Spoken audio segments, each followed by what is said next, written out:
bespoke radio for the masses. Headline edition, July 8, 1947. The Army Air Forces has announced that a flying disc has been found and is now in the possession of the Army. If the game is rigged, change the game. Game changer. I occasionally think how quickly our differences worldwide would vanish if we were facing an alien threat from outside this world. This is Fade to Black with your host, Jimmy Church, on the Game Changer Radio Network and KGRA, the Global Radio Alliance. I need your help to get to the year 1985. You're listening to Fade to Black with Jimmy Church on the Game Changer Network.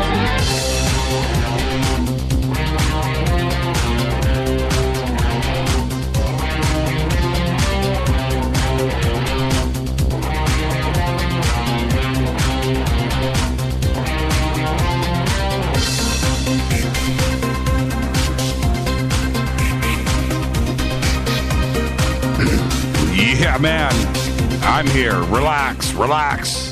Fade to Black, bespoke radio for the masses. Today's Wednesday, March 15th.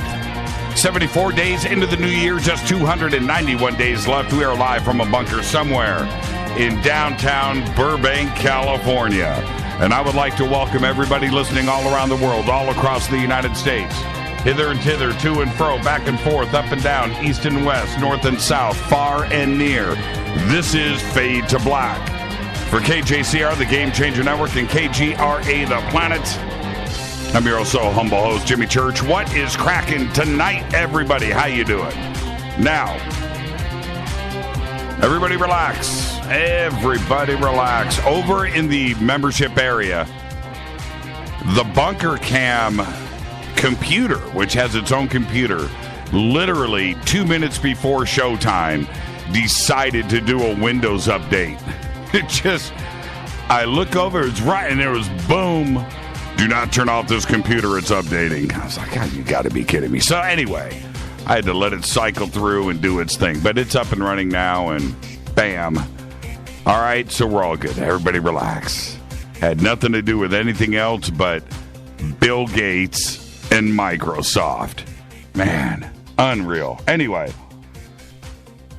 how you doing? We got a great show lined up tonight. Linda Moulton Howe is here, and we're going to talk about ice and snow and pyramids. That's what we're going to talk about tonight. Get a full-on update from Linda on Antarctica. And tomorrow night is another Fader Night with John Rappaport and his No More Fake Newsroom live. The call-in number is 323-825-5045. We're also going to be taking your calls tonight. I'm going to, after Linda tonight, I'm going to talk about, I'm going to give you the heads up, and I want you to do a little exploration right now. It's called Cicada 3301. All right? Now, some of you out there have heard about Cicada, right? And 3301. And I'm just going to say clandestine at this point, the clandestine group that is behind it. So, Cicada, CICADA 3301. Just go do a quick little internet search and just do that. So you will have your heads up. Jordan just posted this GIF of Travis Barker. Man, I went on a Travis Barker thing today during my Cicada 3301 rabbit hole and had Travis in the background. And I posted over on Facebook. I had to do it. Travis Barker is sick. That's all I've got to say. That dude is an alien. Oh, my goodness, man. I always thought he was great and stuff, but I just went through a bunch of stuff while I was working today in the bunker and got drawn into all things Travis. That dude is just a monster. Unbelievable. Okay, so Cicada 3301. More on that in just a bit. All right? It's a rabbit hole. It is pretty trippy. You just get ready for what's about to happen in your life if you don't know about Cicada 3301. because you're going to be altered for the next couple of weeks. All right? Follow us on Twitter at JChurchRadio, D. Snyder. You know, it's D. Snyder's birthday, by the way. It's D. Snyder's birthday. I want to rock. Cicada 3301. Follow us on Twitter at JChurchRadio, Facebook, YouTube. Everything is Fade to Black. JChurch Radio, Jimmy Church. You know what to do. Go follow, like, and subscribe. Simple enough. It is easy. The sandbox that we use on Twitter in TweetDeck is hashtag F2B. All right, that's the sandbox. You have questions or comments during the show tonight or any other night, hashtag F2BQ. You can email throughout the show. That is Jimmy@jimmychurchradio.com. Just make it good. And if you're lucky, I'll write back. If you have become a member, right, if you've jumped over to our membership area and become a member, you get a secret email to me, and you will get a response. But if you just write to Jimmy@jimmychurchradio.com, more than likely it's not even going to get read. But if it does get read and it's really good, I'll write back. Don't forget to subscribe to our podcast. We have over 600 archive shows, custom apps, Apple, Android, all platforms for just $2 a month. That is separate from our membership area. All right? Now, the other thing is I've been autographing hats. Yeah, it's pretty cool, too. Autographing hats that go together with that package.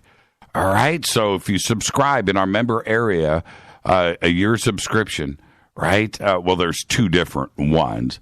But if you get the full package, the full-on bonded bomb, you're going to get a T-shirt and an autographed Fade to Black hat. We do not sell the Fade to Black hats. That is exclusive for the Fadernauts, okay, in the membership area. Very cool. And I'm so honored to be able to do that for all of you. Don't forget, check out all of our sponsors, Life Change Tea, GetTheTea.com, River Moon Coffee, Contact in the Desert, by the way, Studio Dome. Click on their banners right now over at JimmyChurchRadio.com. Use the promo codes for discounts and free shipping. All right? It's very simple. All the promo codes are in the banner. Just click, all right?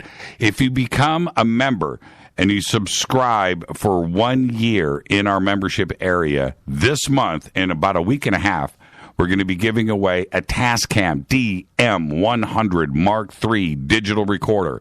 Bob just posted that up on Twitter just as I said that. That's pretty amazing timing on that. There it is right there. Look at it.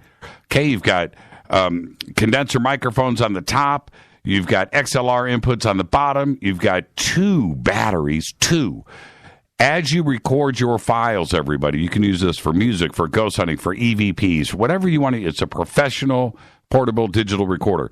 It records two files at the same time, one at the volume that you select and another one that's a little bit lower. In case you redline, in case you distort, in case you peak, there's a backup file, right? And that's what you need when you're in the dark. You sneak this recorder in, and you're recording Blink-182, right? You're recording Metallica at their private concert, Van Halen somewhere, and you sneak this in. And you can't look at it, but you're doing your bootleg. Well, you've got a backup bootleg. How cool is that? And you've got two batteries to make sure your illegal bootleg is not going to stop recording. That's what we're going to give away this month. So just go over to the membership area, get yourself a yearly subscription, and come and join the family. Contact in the Desert's coming up May 19th through the 22nd in Joshua Tree, California. Tickets and info over at JimmyChurchRadio.com. Speakers this year include George Norrie, Hancock, Valet, Baval, Schock, Wilcock, Good, Mars, Tsoukalos, Dolan, Andrew Collins, Linda Moulton Howe, who was on the show with us tonight, Whitley Strieber, David Serrater. How cool is if I say somebody, if you are spoken about by just your last name, you have arrived. And that is who is speaking at Contact in the Desert. And we are giving away passes. You can go right now, click on the banner over at JimmyChurchRadio.com. Good luck with that. We'll be drawing names here shortly. Now, I announced last night, and I did get some responses back on this, about night vision gear. We're in the market. Okay, we're going to go out and get some night vision. I want to know what you own. What do you recommend? In the mode of, put this in the back of your mind. If I call you up in a panic And I go, dude, yeah, Jordan, record band practice. That's exactly what that thing is for. Totally. Record your drum tracks. Get your beats in, dude. Is this in the mode of, I call you up in a panic, and I go, dude, I'm pulling the trigger, man, but I can't make up my mind on this night vision, but I'm ready to go. The wife just told me I can make this purchase. What do I do? And you're going to give me advice at that moment before I pull the trigger. That's what I want to hear from you. What is the best brand, level, Gen 1, 2, 3, 4 versus money and so forth, right? And if you have a specific model, hit me with that. I do want to know. You can do it in Twitter. Shoot me an email. All right? Thanks. Happy birthday to today, the one and only, I want to rock, D. Snyder. What was it? What are you going to do with your life? Dude is spitting. D. Snyder today is 62. Still one of the rockinest of the rockers. Blink 182's Mark Hoppus today is 45. Bass player, sometime lead vocalist, Blink 182. He's 45 and really rich. Bret Michaels today is 54. Fabio, yeah, that's right. Fabio is 58. I used to hang out with Fabio back in the 90s, man. I'm going to tell you right now, that is one cool mofo. Fabio. Beach Boy Mike Love today is 76. Now, so I'm looking at this. Got D. Snyder, you got Mark Hoppus, you got Bret Michaels, you got Fabio. Fabio's a singer. He put out that Love Song album, remember? I sold him the gear so he could record that thing. And Mike Love, all rock and roll birthdays today. Our dead guy's birthday today, St. Nicholas, 270 to 343, died at the age of 73. Yeah, miracles and the secret giving of gifts. And he ended up inspiring our Santa Claus, and all of that Christmas stuff. Very cool. St. Nicholas, 270 to 343. Yeah, I did it. All right. On this day in history, OTD. 44 BC, it went down. The Ides of March. Julius Caesar is murdered, stabbed. Yeah, the Ides of March. That was a good band, too. The Ides of March. Didn't they do that song? That was Vehicle, right? What was that singer's name? David Clayton Thomas? David. Do I have that right? Somebody in Twitter tell me I'm right. All right. Rita's going down. I'm going to tell you right now, this cicada stuff, I'm retweeting it right now. Yeah, man. This cicada stuff... Get ready. That's all I got to say. I've got a bunch of cicada information tonight. We're going to talk about it. Man, it's the rabbit hole of rabbit holes. It is the holy grail of gifts. And not GIF. No, the holy grail of GIFTS. Gifts. What are you going to do with your life? Thank you, Bob. Man, that's awesome. That's it. There it is. Man, that's awesome. Well, what was that guy's name? He was from Animal House. He was great. All right. St. Nicholas gave gifts. Yes, he did, John. Follows on Twitter at JChurchRadio. Twitter is on fire. You guys like your, look at this, man. You like your Twisted Sister as much as I do. Hey, man, that Twisted Sister Christmas album, right there. Absolutely right there. Fader fact. 3 friends, not 1, 2, 3. 3 friends in their early 20s were sentenced to 15 years in prison back in 1997 for removing a stop sign as a prank here in the United States and causing the deaths of 3 people. Yeah, it's a fader fact. And also, that's tied to Cicada, by the way, 1997. That's part of the puzzle of tonight's show. Okay, Juanita, this tells me I'm behind on my game. Rita, if you post that in Twitter, I can read it on the air. Okay? If you text me, caffeine-induced, you got that right. Drinking it right now. River Moon Coffee. Hashtag F2B Blend. All right. tonight. Linda Moulton Howe is here. We're going to be talking about little Alaska, mainly Antarctica, and mostly the pyramids. Tomorrow night is Fader Night with John Rappaport and his No More Fake Newsroom Live. And, man, I'm so distracted. I'm going to have to tell you guys to stop posting this this awesome stuff. It's all Twisted Sister. All Twisted Sister on Twitter. 323-825-5045 is the phone number. We'll be taking calls tonight. We're going to be talking a little bit later about Cicada 3301. The Department of Justice announced today that 4 people, 2 officers of the Russian Federal Security Service, otherwise known as the FSB, have been indicted in connection to a massive attack on Yahoo. Yep. The hack, which I've been talking about hacks, which I've been talking about for a couple of years on this show, the DOJ said was initiated back in January 2014, affected at least 500 million Yahoo accounts. Now, some of the stolen information was used to obtain unauthorized access to the contents of the accounts at Yahoo, Google, and other webmail providers, including accounts of Russian journalists, U.S. and Russian government officials, and private sector employees of financial, transportation, and other companies, end quote, according to the DOJ. Hackers stole data that included names, email addresses, passwords, but nothing financial. More on that in just a bit. The officers of the FSB, the new version of the KGB, because they're the now of the KGB. KGB was then. That was Soviet-era Iron Curtain stuff. The FSB is the now version of the then KGB. Got it? So, people still say KGB today, and I kind of laugh when I hear that, but it's FSB. That's the new KGB. That's the now. These officers were identified as Igor Shushin and Dmitry Dokuchaev. Now, I've talked about Dmitry many times on this show. He was just arrested over in the Soviet Union. I'll get to that in a second. As a U.S. agent, by the way. And now the DOJ has indicted this guy. Pretty interesting situation, isn't it?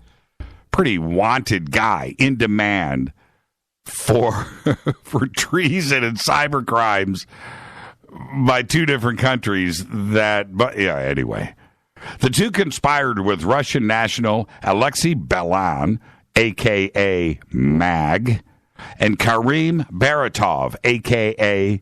K, or Karim Talarov and Karim Tokburjanov, who is a resident of Canada. Now listen, Dokuchaev was arrested in a Russian sweep back in December, talked about it on this show, and was accused of spying for the United States. Baratov was arrested yesterday morning without incident in Ancaster, Ontario, Canada. Yahoo right now has been breached at least twice, and the company previously said a September 2014 breach was a state-sponsored breach, but declined to identify who it believed was responsible. And this is the latest cyber attack that United States authorities have blamed on Russia. It is the first to link that cybercrime operation against Yahoo to Russia's intelligence system. It gets more interesting because the DOJ back in 2014 brought a detailed indictment against Chinese military hackers. Remember that? Of course you do. That indictment focused on economic espionage directed by China, the theft of corporate secrets. The Chinese military hackers have remained at large and will remain so unless Beijing steps up and does something, right? Chooses to give them up to us, which ain't going to happen, or if they decide to get on an airplane somewhere and travel, because if they do that, they're open game. Somebody's going to grab them at some airport with some... No, I had to, though, right? Well, earlier today, it was announced that a database belonging to Dun and Bradstreet, containing more than 33 million records of corporate and government employees, has been leaked online, including records from the Department of Defense, the United States Postal Service, Walmart, and Ohio State University. In 2013, Dun & Bradstreet held over 225 million business records from companies around the globe. The leak of the 52.2 gigabyte corporate database from the business services contains millions of people's names, work emails, phone numbers, and the companies that they work for, along with their job titles. The leak affects, now check this, it affects over 100,000 employees with the Department of Defense, over 88,000 with the United States Postal Service, more than 6,000 with AT&T, over 55,000 with Walmart, more than 40,000 employees of CVS pharmacies, over 38,000 with Ohio State University, which has got to be most of the entire support staff at Ohio State, right? Over 35,000 employees of Citigroup, more than 34,000 with Wells Fargo, and over 34,000 with Kaiser Hospitals. And then you got to throw in IBM with an additional 33,000 employees. It is not known yet how the data was exposed or who was to blame for the leak. But with everything that has happened in the last 7 days, let's just go there. Forget about the last 7 years. The last 7 days, we have not only our issues in Washington, D.C. with wiretapping, the FBI dealing with Russian hackers. We have the DNC. We have the Hillary emails. We have the WikiLeaks with Podesta. We have WikiLeaks in general. We have WikiLeaks with the CIA malware. We have your privacy now in your very own home with television sets and Samsungs and your internet-connected smart toothbrush. The issues now, we have the case going on over in Arkansas. We have the Amazon Echo, right? Everything in the last 7 days is some of the most overwhelming information overload about our privacy and our rights and what is really going on out there. This is my main concern. And this isn't some crazy thing. It's not nuclear weapons that scare me anymore. And it's not chemical weapons that scare me anymore. It's just not. I've long held the belief that nuclear weapons will just never be used. I mean, God forbid that, I'm wrong. But I just don't think they'll ever be used. I think they scare the crap out of the people that have the ability to launch those weapons. Even a terrorist isn't that dumb. Right? I just don't see it. I'm not scared of nuclear weapons. I'm just not. Right? Duck and cover here in the United States ain't ever going to happen. It's not going to happen. What scares the crap out of me today is the internet. Hackers that don't have morals, that don't care, and it's one thing to enter nuclear launch codes and know that you're going to burn a country to the ground and end civilization on the world. But you know what? If it comes, it could be a state-sponsored attack with ones and zeros that could literally bring us or anybody else to their knees in days. No electricity, no food, no stoplights, nothing, no television, no cell phones. Nothing would happen. Nothing. Now think about that for a second. And the ability, what is going on with these hacks and these abilities and the capability of jumping into a system and shutting a country down because you can? It's one thing to be state-sponsored. That's how you would attack a country now. Just shut them down. But it's also the dude that has no connections, that would want to hold ransom or just do it for fun. You know, a seriously smart kid somewhere, seriously smart kid that just doesn't understand the implications of it and shuts down the electrical grid of France or the United Kingdom or the southern United States. Or do you think about this for a second? That's what scares me today.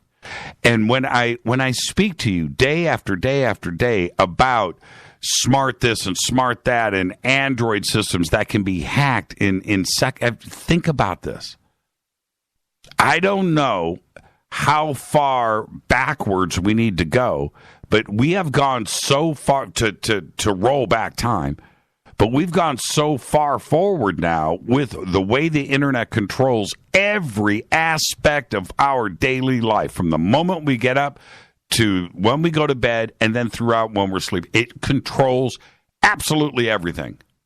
Everything. There's nothing that isn't affected or controlled. And you interrupt that in any sense, in any way, we're back in the dark ages, man. We are a tribal spear-throwing, bows and arrows gnarliness in days. Days. So every day that I speak to you about this, it is there for a reason. Okay? That's why. I want all of us to be educated with this. This is Fade to Black. I'm your host, Jimmy Church. I'm going to get right out of here because tonight it's Linda Moulton Howe. And then Cicada 3301. Have you done your Cicada 3301 little search there, huh? You done a Google search on that one? It's insane. This is Fade to Black. I'm your host, Jimmy Church. Follow me on Twitter at JChurchRadio. Email is jimmy@jimmychurchradio.com. I'll be right back with Linda Moulton Howe. Stay right there.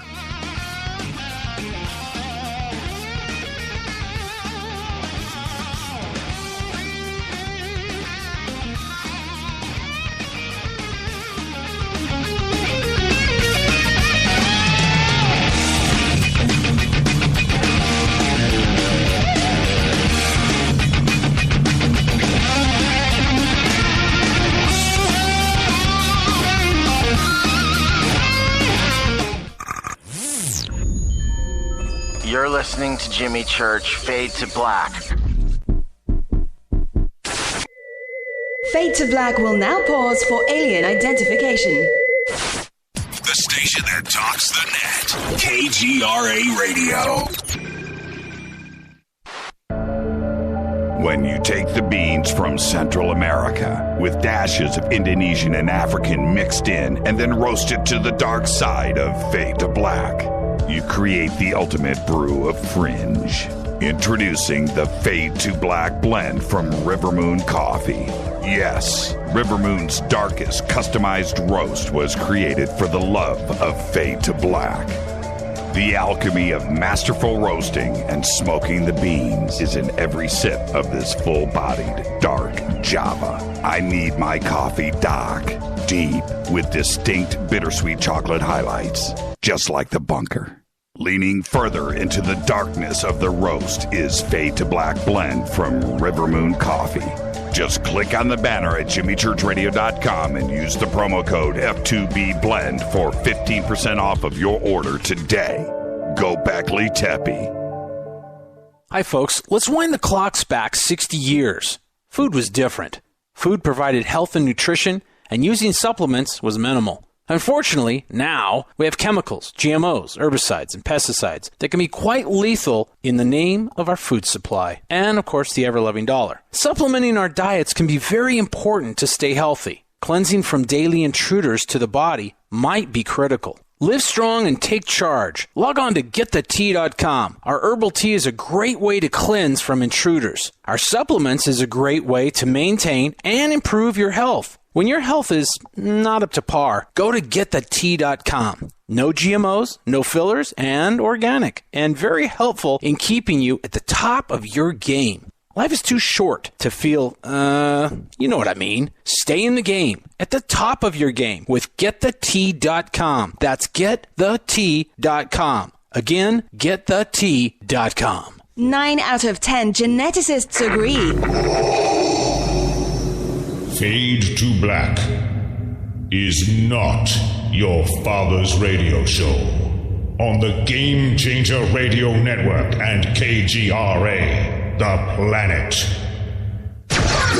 Hi, this is Chase Kletsky with Fate Magazine Radio, and you're listening to Jimmy Church and Fade to Black on the Game Changer Network and the KGRA digital broadcast station, where the Fade-or-Nots rock. Hi, this is Rob Reiner from Anvil, and you're listening to JimmyChurchRadio.com. What's up? I'm Chris. What up? This is Kyle Massey. You're listening to Jimmy Church Radio.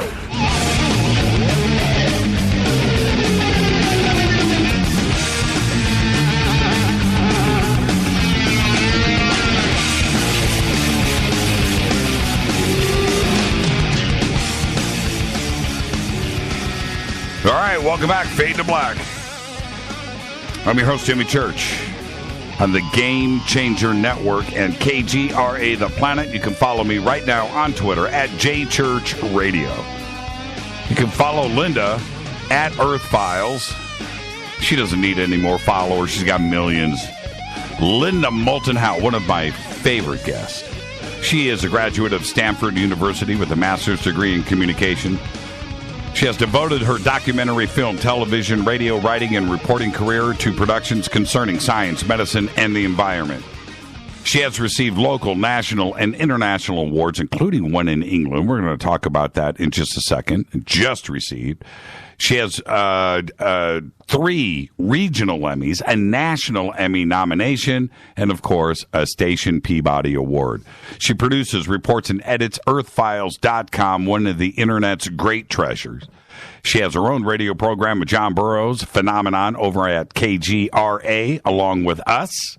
She appears on Coast to Coast AM, Ancient Aliens, and has traveled to, are you ready, Venezuela, Peru, Brazil, England, Norway, France, Switzerland, the Netherlands, Yugoslavia, Turkey, Ethiopia, Kenya, Egypt, Australia, Japan, Canada, Mexico, the Yucatan, Puerto Rico, for research and productions. In addition to all of her stuff she does on Earth Files, Linda now has a brand new series over on Gaia called Truth Hunters, and I would like to welcome back to Fade to Black, the one and only LMH, Linda Moulton Howe. Linda, good evening.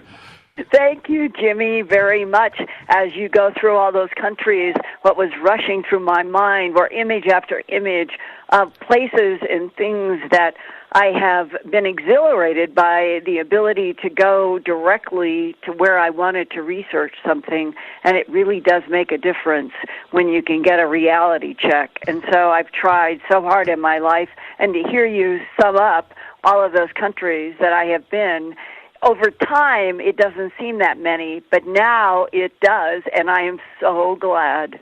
How much Red Bull is in your refrigerator? I think I was born with high energy, and I have it to this day, and I would never have been able to have the life I have if I had not been blessed with a lot of energy and stamina, and it does make a difference because I can go easily for 18 or 20 hours for a week or two and just keep going. And then I can then relax really heavily, but I always have, God, please keep me going. I've always been able to do that. 18-hour days have been kind of standard for me. Well, you know, I'm going to tell everybody about our conversation that we had earlier today, which is this. I'm talking to Linda, and I said, Linda, we've got a little extra time tonight. I've got some other stuff we're going to do, but, we've got a little, and this is Linda. I'm quoting her directly. Jimmy, I just got back from England. I've got Phenomenon Radio tomorrow. I got Coast to Coast on Thursday, and then I've got to go over to Gaia. I've got to shoot my television show, then I got to come back. I am busy. And I said, Linda, it's better than being unemployed. And it's just so funny. I don't know how you get it all done, young lady. It's pretty tremendous. I know. Everything is back to back anymore, and you probably are feeling it too. boats are rising in a sea that seems to be headed toward, we're going to get an announcement that we're not alone in this universe, whether it's coming from signals in outer space or whether it's coming from our ancient past or whatever it is. I think everybody that has ever been seriously investigating why the government has been covering up since World War II, a true fact that we're not alone and that there's an alien presence on this planet now as we speak.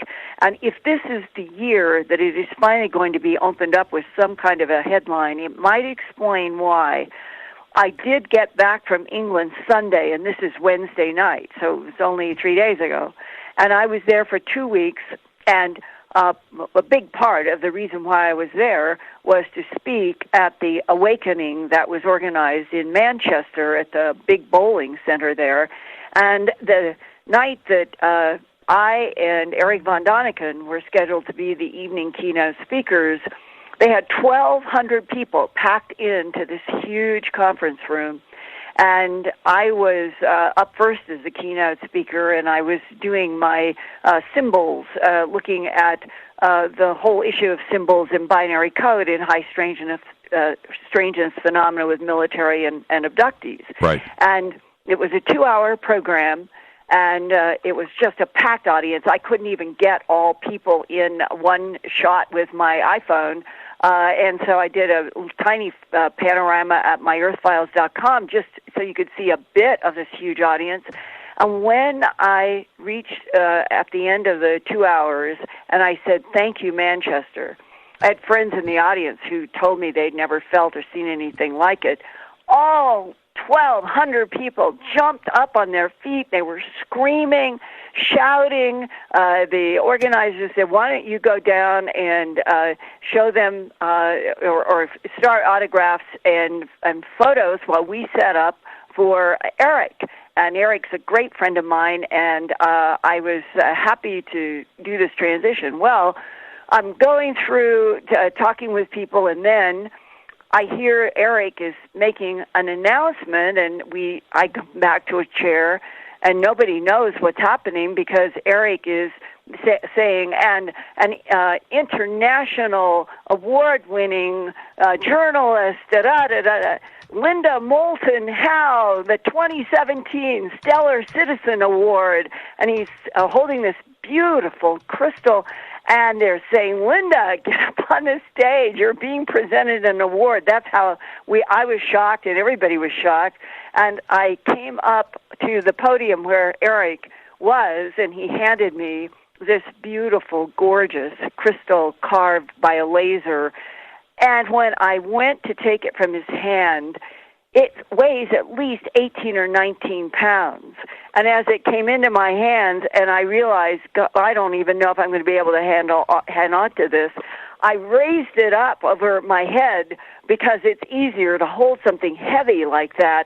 And some photographers got a great picture of Eric, me holding up that crystal, and I want everybody to know why I held it up like sports people do, because when you're handed something that heavy and the moment, that's the only place to put it is above your head. I've just posted for everybody. Just go over to Earth Files. It's up in Twitter right now, and you can see the images and look at the smile on Linda's face. That award weighs about a half an ounce at that moment.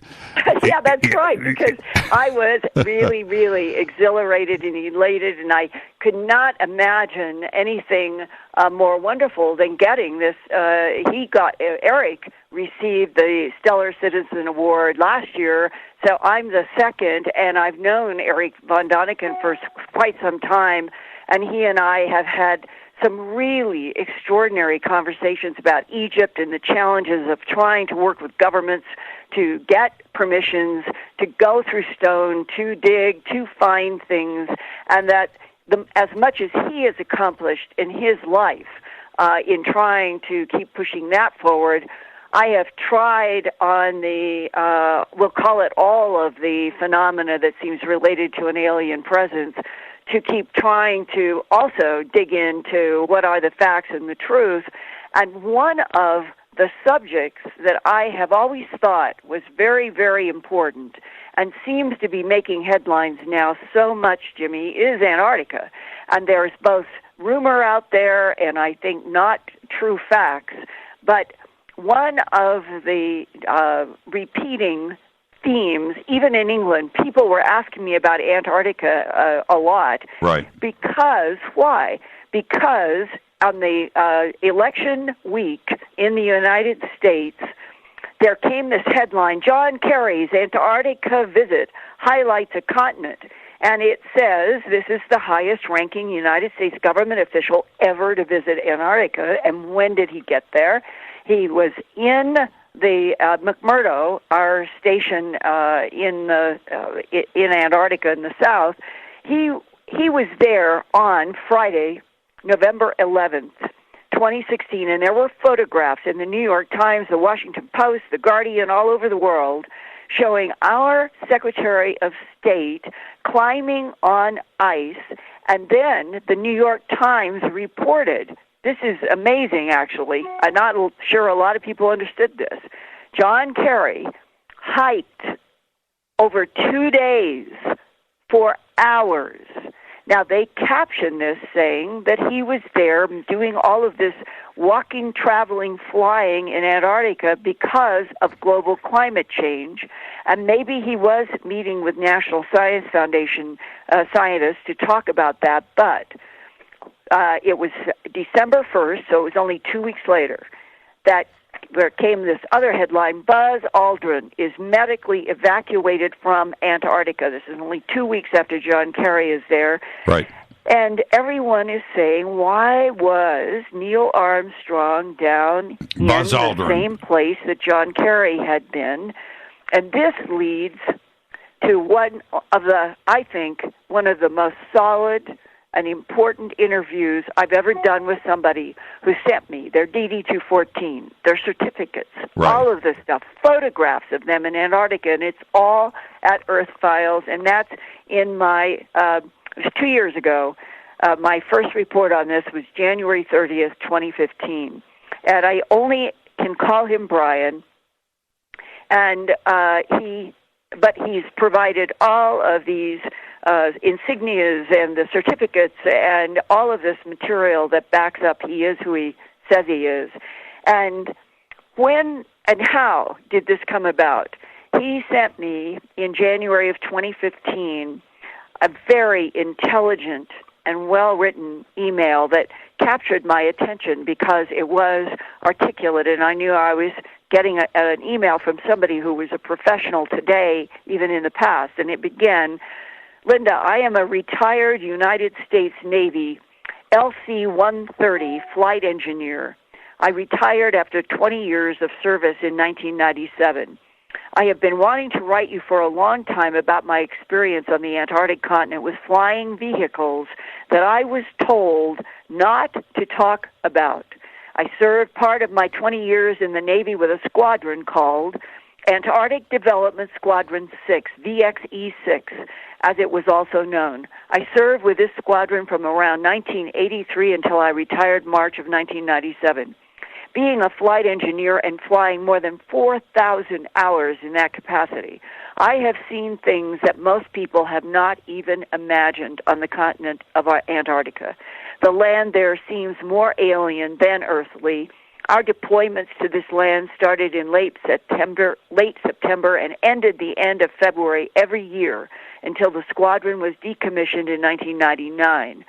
And he said, during my time in the squadron, I flew to almost every part of the Antarctic continent, including the South Pole, more than 300 times. McMurdo Station is about 3.5 hours from the South Pole.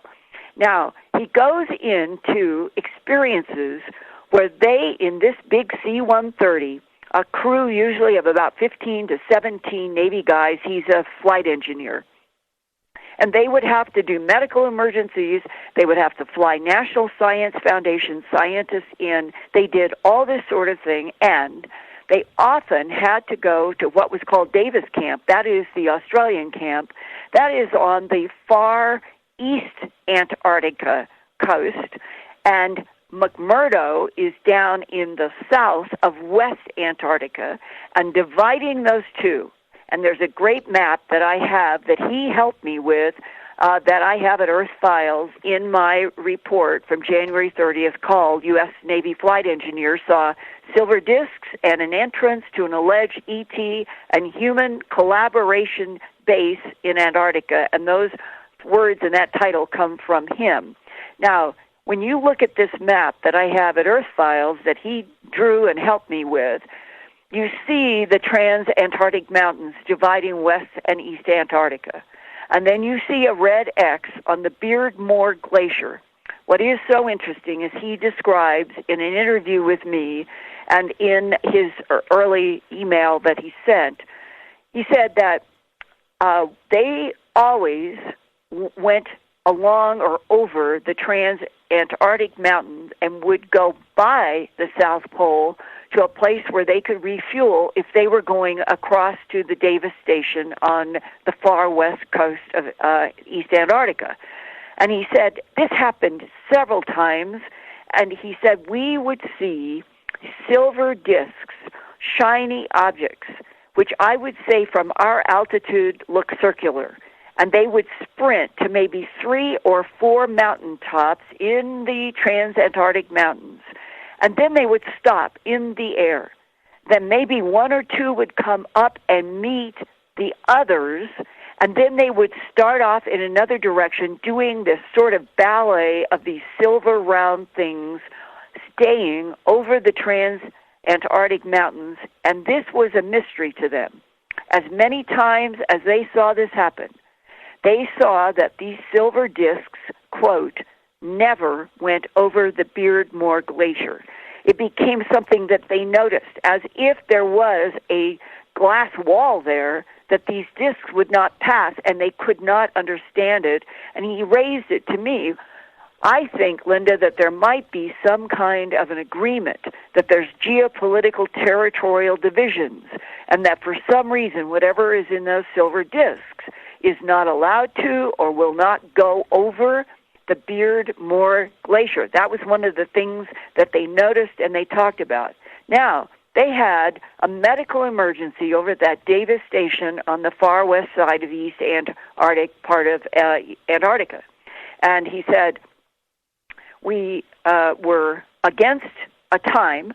We knew it was a medical evacuation, like what happened with Buzz Aldrin, who they had to medically evacuate him out of Antarctica. This was another one of those cases.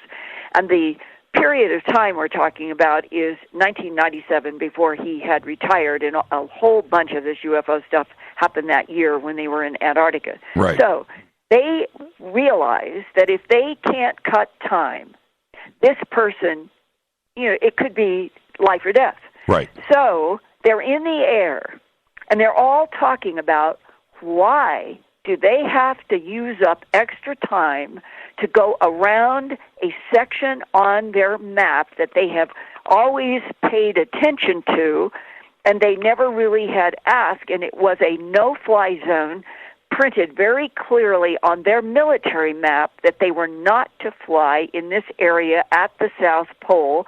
And they say, well, look, if we can go across, we're going to cut 3.5 hours of our time getting over to Davis.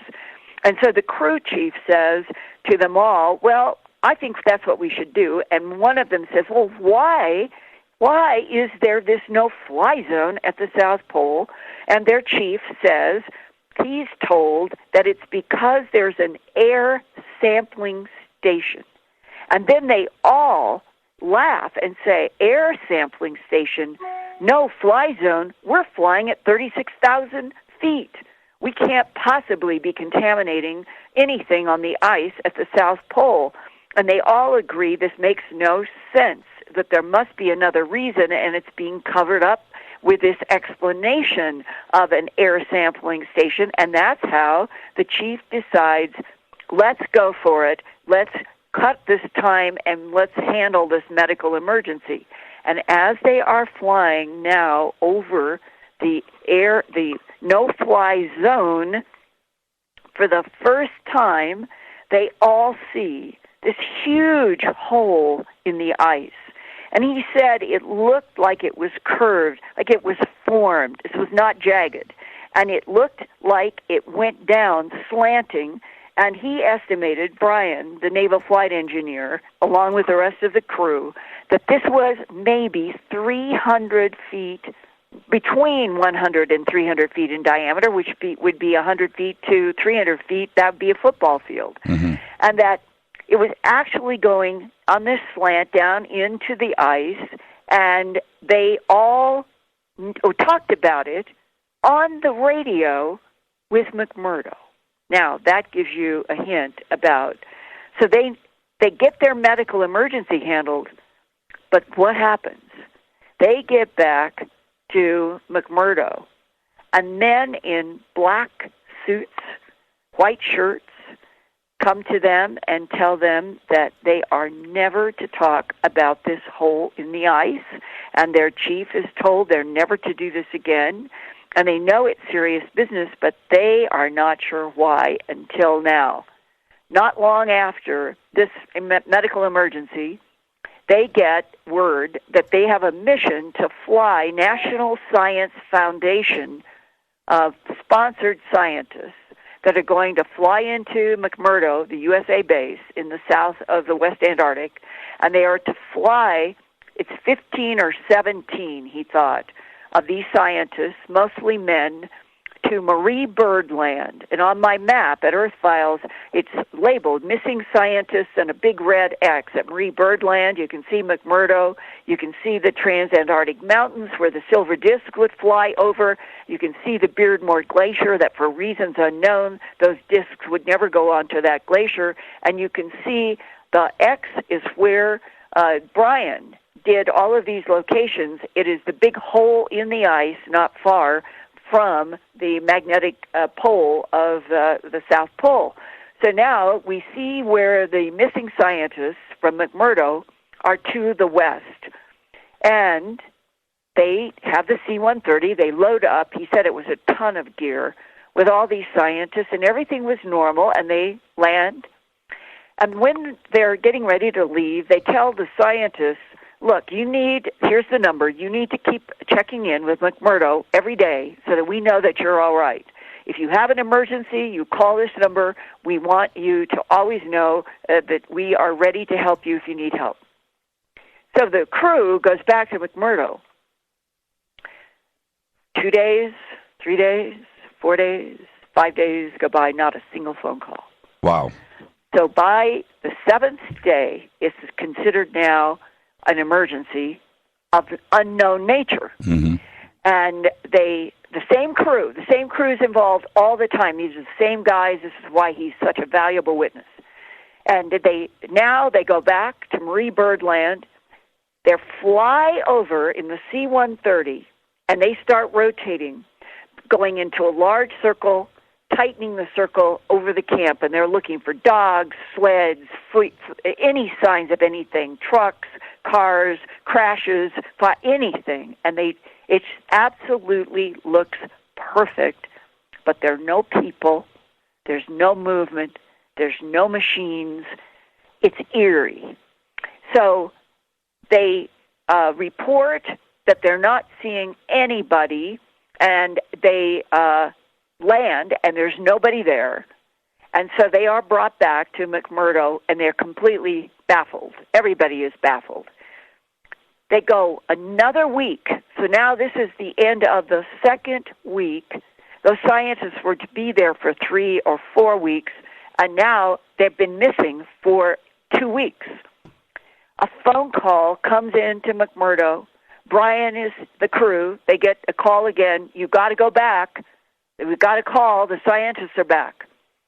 So Brian says they land, and they were expecting that they would see normal, elated, oh, my God, and that they'd be hearing stories, that the scientists would be there.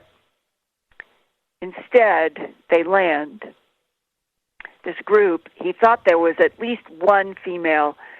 He was not sure because everybody was in parkas and stuff, but he thinks there was one female and the rest male. And the scientists, there's not a word. this is a group of people that have been missing for 2 solid weeks. Right. And they have landed, and they are now to get them into the plane, and there's not a word, not hello, not anything. And now the crew is completely confused about what is happening, and they start trying to help the scientists. They're putting gear in. They're letting the scientists into the seats. They're trying to see if they will talk. Complete total silence. And Brian said he had one of the seats what would fit or would look to the back of the plane, not to the front. And he took that because then he could see the scientists more easily, and he was amazed at this silence.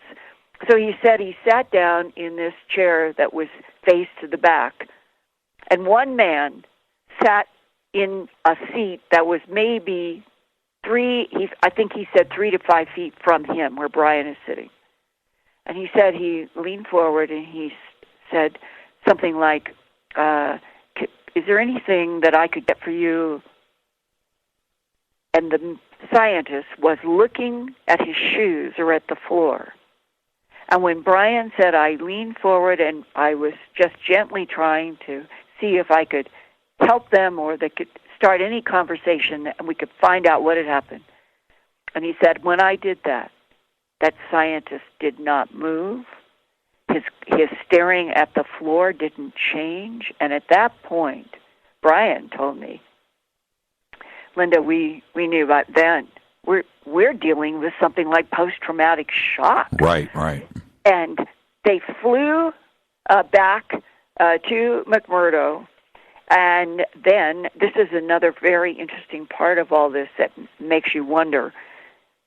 They were told and ordered that all of the gear, was tremendous amounts of gear, was going to be picked up by one plane, and it was going to be flown back to the United States, all this gear. But the scientists, they were picked up and flown by another completely different plane all together to Christchurch in New Zealand. Right. So the crew, they are just really puzzled, and guess what shows up again? The guys in the black suits and the white shirts, and they tell the crew they haven't seen, they're not to talk about the scientists, they're not to talk about any of this. And he said that when they were like over in a mess hall at McMurdo, everybody, and this is a quote from my report, this is Brian, this is right from him, everybody was speculating. It was like, man, what did these people see? Why were they gone for 2 weeks that nobody knew where they were? It was like, these people are freaked out by something, and they just wanted to get out of there, and they picked them up, and they went to Christchurch. And he said that he asked, and other people said, we wondered if we were going to be going back there to pick up dead bodies, but instead we have scientists that seem to be absolutely shocked to complete stillness, looking at the floor. And when they were told that they were not to talk about this, Linda, that was the Linda, icing on the cake. Right. I've got to take a break right here, and I don't want to. I can't break this up. We've got to do it right. What happened next? When I come back, I'll tell you Yes, more. I know you will. Linda Moulton Howe is our guest. This is Fade to Black. I'm your host, Jimmy Church. You can follow me on Twitter at JChurchRadio. Follow Linda at Earth Files. This is Fade to Black and the Game Changer Network and KGRA The Planet. More with LMH, Linda Moulton Howe, when we come back. Stay with us.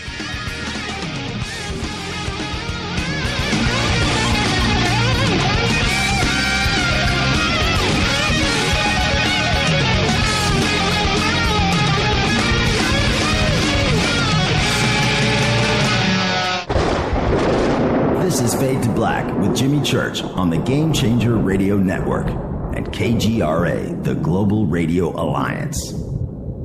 The station that talks the net. KGRA Radio. Hello, I'm Petili, and you're listening to my main man, Jimmy Church, on jimmychurchradio.com. Hi, this is Ray Hobbs here, repping the planet, and you're listening to my good friend, Jimmy Church, Fade to Black, on the Game Changer Network and the KGRA digital broadcast station. This is Toby Kebbell. You're listening to jimmychurchradio.com. Don't hurt me, Jimmy. I'm only little. Hey, I'm Adrian Grenier, and this is Ari Gold. We're of the Honey Brothers. Well, yes. We are of the Honey Brothers. Hey, I'm Adrian Grenier, and I'm Ari Gold. We're the Honey Brothers, and you're listening to Jimmy Church. The Revolution. What's up, Fadernauts? Studio Dome loves Fade to Black and the F2B audience so much that they have put together the ultimate stereo Bluetooth system. They've done it just for you. Man, check this out. The Studio Dome SBB2 stereo system is here.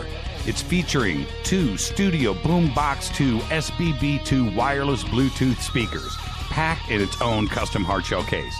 This Studio Dome system features the very latest in stereo Bluetooth technology. The 2 full-range boomboxes are in true wireless stereo. You've got to hear this. It's amazing. It's just $129, and use the promo code JCRTWS, and you'll also get free shipping. It's simple. Just go to jimmychurchradio.com, click on the Studio Dome banner. Go Beckley Tepe. Balance of Nature's fruits and veggies. I was diagnosed with congestive heart failure. I went from being able to work 14, 16 hours a day with no problem to where I could barely walk a block to the store. I went on to the phytonutrients about 6 months ago, and within a couple of months, my medical doctor had cut my prescriptions down in a little bit smaller dosage. The next time I went back a month later, I walked into the doctor's office and he says, "My gosh, what's happened to you? You don't even look like the same person." He looked at my legs and the swelling had gone down. My blood pressure was down. The venous stasis ulcers that I had had on my legs for the last 4 or 5 years because of the poor circulation were all healed, and I'm feeling far better. The new challenge will allow you to receive 2 months of Balance of Nature's fruits and veggies free. And we'll even ship them to you free. Call now for details. Call 1-800-246-8751. Or go online to balanceofnature.com. Use promo code TALK. This is Micah Hanks of the Gralien Report, and you're listening to Jimmy Church on Fade to Black, across the globe on the Game Changer Radio Network and the one and only KGRA Radio, The Planet.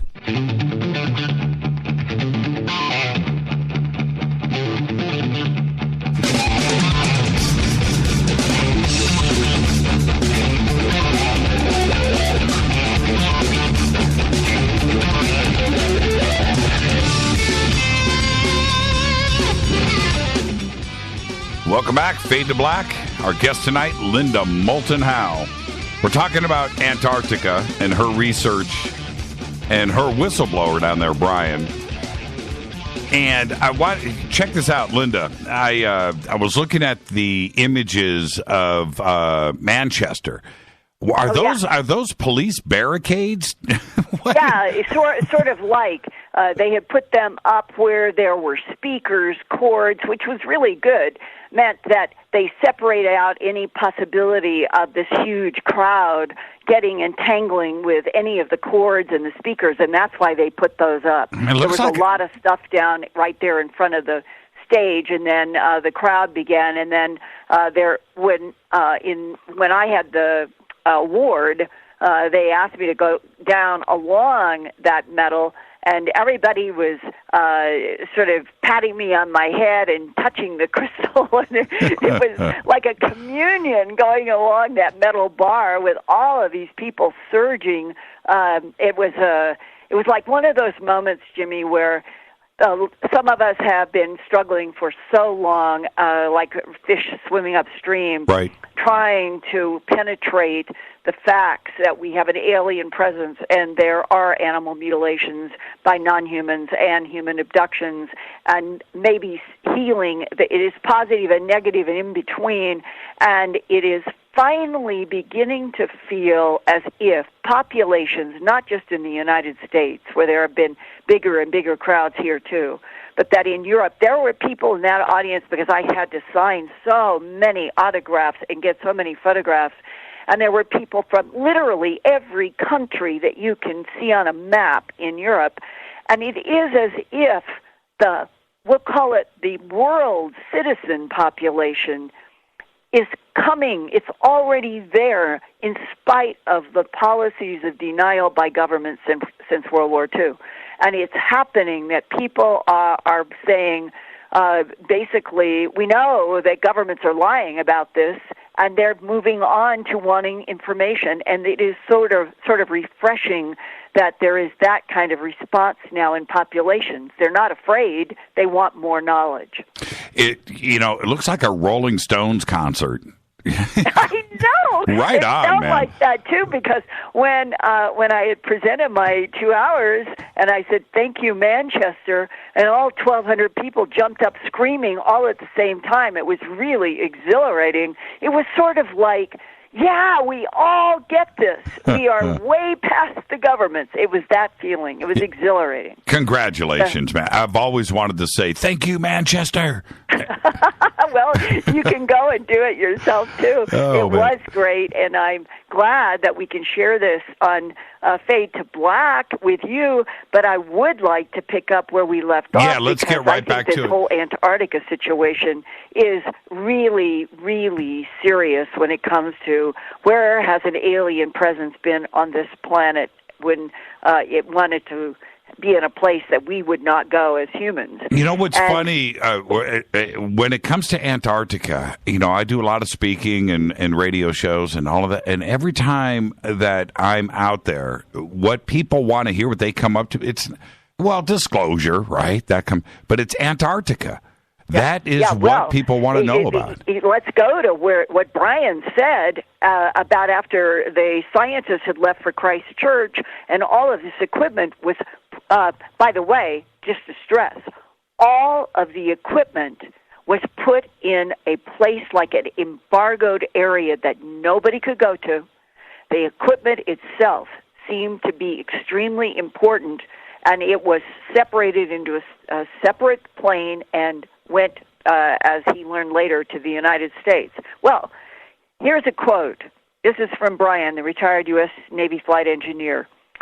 Talk among the flight crews was that there is a UFO base under the South Pole, and that some of the crew heard talk from some of the scientists working at the pole of EBAs.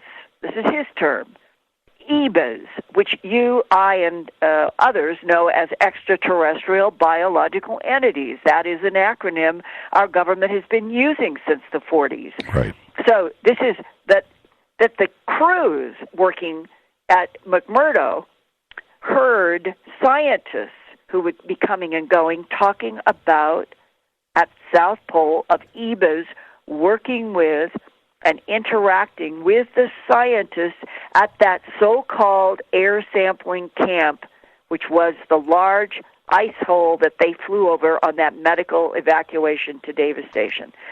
So that is why Brian, from 1997 to 2015, he had sat on this story inside of himself, and then he contacted me because I had been doing reporting about the alleged Big Pyramid underground in Alaska, lots of archaeology. I've reported about the science of what is happening in the ice in Antarctica, and so that's why he sent me this large email, and we got in contact. Well, we stayed in contact on a regular basis from January 2015 until last year at Contact 2016 in Joshua Tree in California. Brian, and he has a nephew who has encountered UFOs when he was in Iraq. And he said, let's get together at Joshua Tree, all of us together, and talk. So we, on the first night, Thursday night, getting there, his nephew, a friend, and Brian, our flight engineer, and myself, we went to a noisy Mexican restaurant, is the way we joked about it, because we said, this is going to be so ironic, what I'm going to tell you. We said, well, if we're in a noisy place with a lot of tile, the NSA, CIA can't hear us so easily. And we actually talked about that as we went into the restaurant. It was a joke.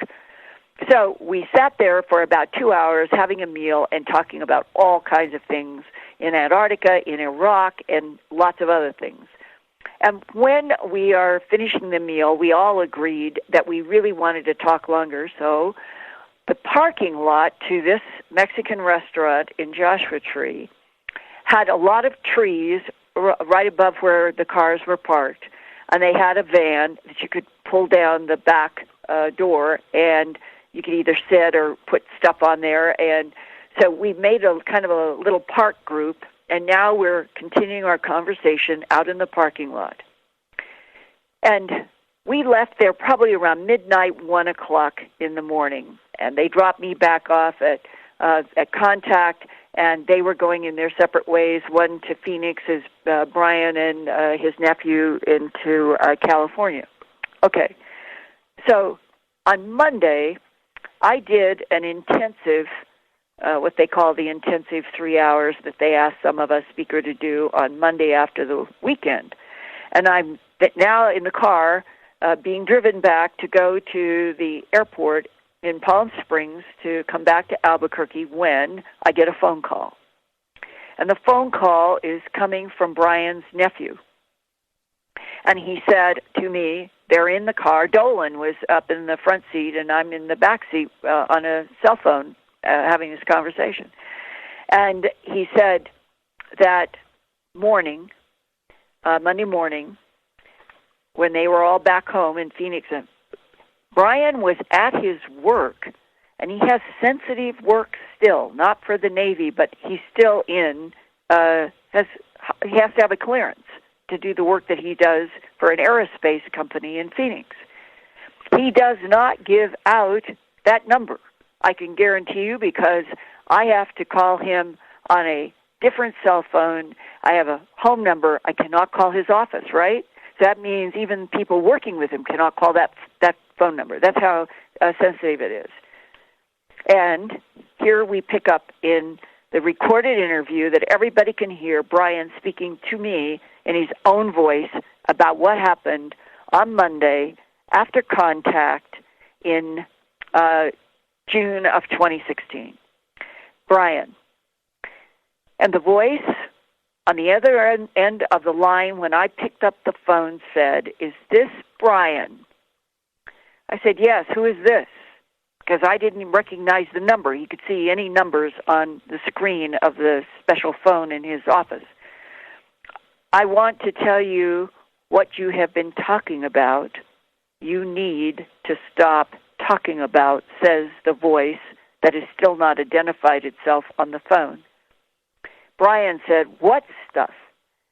The man says, "We know that you were with Linda Howe on last Thursday night, and we know that you went to dinner at a Mexican restaurant in Joshua Tree, and we were aware of what you were talking about with her and other people, and that your experience that you had when you were on the ice, which means South Pole in Antarctica, when you were in the service, we don't want you talking about that. Specifically, we don't want you talking about the scientists that you picked up after being missing for a couple of weeks." Brian said, "How would you know about that? I've only talked to certain people." The voice on the phone said, "We know pretty much everything." Jimmy, this is a quote. Linda, why do you cause so much trouble? Well, just think about the words in this and put it in the context of all the stuff that's going on about intel agencies right now. We know pretty much everything, which means they listen to everything. Right. And he said, just don't be putting that out there anymore. Certain people would prefer that you not talk about that. And Brian said, "Well, I'll consider that." And the phone went click. It went dead. Whoever was on the other end hung up. And Brian said, wow, this is out of the blue, and how did they reach my office? Right. So now, this is very good. He's very bright. He's very intelligent. He immediately looked at the number again on his cell phone, wrote it down, and then Googled it on the Internet. It came up, general phone number for the National Security Agency at Fort Meade, Maryland. Bingo. Yeah. So and then I ended up talking to Brian about this. And Brian said to me, as I said to him, why would the NSA make itself so obvious that it was listening through satellite, through God only knows, all of our phones, cars, everything now, at that restaurant, and that why would they do such a dramatic call to Brian at his office where nobody is supposed to be able to reach him, to do a threat in 2016 about a 1997 missing scientist in Antarctica event. And now to top all of this off, so here's a threat. Brian says, look, I'm not going to stop sharing information with you. I never signed a non-disclosure agreement about a single thing that we were told about and warned about by the suits in Antarctica. None of us were asked to sign a non-disclosure agreement. He said, therefore, I am not doing anything wrong, and I think that you need to be reporting this because the truth is there are non-humans, from everything that we know, there are non-humans somewhere under the ice in Antarctica. What does that, with everything that we know today coming at us from all these directions, going, not only the obvious with Carrie, but other researchers, and that there is something going on down there that we can tie into a lot of different aspects with the history of the world, right? But what does all of this ultimately tell you? It's certainly suppression. It's that.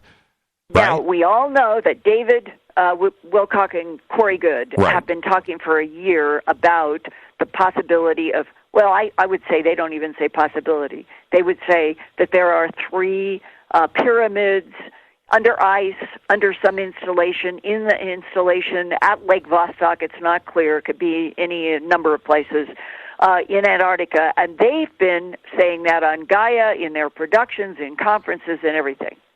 Well, now, that's 2016. You can go back to 2002. That's going back 15 years ago. Mm-hmm. A British documentary was being touted as, in a press release dated March 18th, 2002. It was issued from the Atlantis Mapping Project in Washington, D.C. This is a real press release. It was published and talked about in some media, and going back 15 years, and it started out, the U.S. government, this is quote, the U.S. government said it will seek to block the airing of a video found by Navy rescuers in Antarctica that purportedly reveals that a massive archaeological dig is underway 2 miles beneath the ice. That is the Lake Vostok area that Russia has been trying to do that drilling, and they said 2 years ago that they had gotten down to that fresh water 2 miles under ice, and they claim that their drill broke at some place and that they were stopping all operations, and that is all we've ever heard, something about a broken pipe, and nobody knows whether it's true or what is going on. But that's 2 years ago. I'm talking about 15 years ago is this release that came out in a press release. The video in 2002 was allegedly the property of a Beverly Hills company that called itself when you go at sound and email, they had that Atlantis TV that produced the Atlantis Mapping Project channel for the BBC in London until 2015, when it was closed down. 2015 is when all this strange stuff happened about the broken pipe by the Russians. The March 2002 press release also said that the Atlantis TV crew had disappeared and that 2 U.S. Navy officers had found the missing production crew's videotape, quote, in an abandoned supply dump 100 miles west of Vostok Station. That is the lake that is the station is above ground, but the lake that it's named after is 2 miles under the ice. And this would be near the South Pole. The press release said the video showed a pyramid and other spectacular ruins and things that they could not go into, the production crew would not talk about. Allegedly, Navy SEALs came in one or more helicopters to take archaeological objects away. Officials of the U.S. Naval Support Task Force in Antarctica, known as USNSTF, denied the story and said the Navy did not possess any video shot by the missing Atlantis TV crew. But at the same time, there was a simultaneous U.S. legal action to block the release of a hardcover book entitled Raising Atlantis by Tom Greenius, a novel based on fact, is what it says. The book is about a secret U.S. military expedition that discovers ancient ruins 2 miles beneath the ice in Antarctica. The government allowed the first electronic ebook version out in the spring of 2002 to be released with sensitive information about U.S. underground installations. But the fall 2002 hardcover of Raising Atlantis was blocked until the sensitive information was deleted by the publisher. Now, all of that comes, I have it. I went and I found the 2002 press release. I did a huge effort to try to find the original e-book that in the press release said the government didn't hassle the e-book and even gave an explanation. They did not in 2002 think that there was going to be anybody reading the e-book and then getting the paper book and comparing, because then if you did that, if you had the ability to do that, you might find the sensitive information. And that's why they scrubbed the paper version in 2002.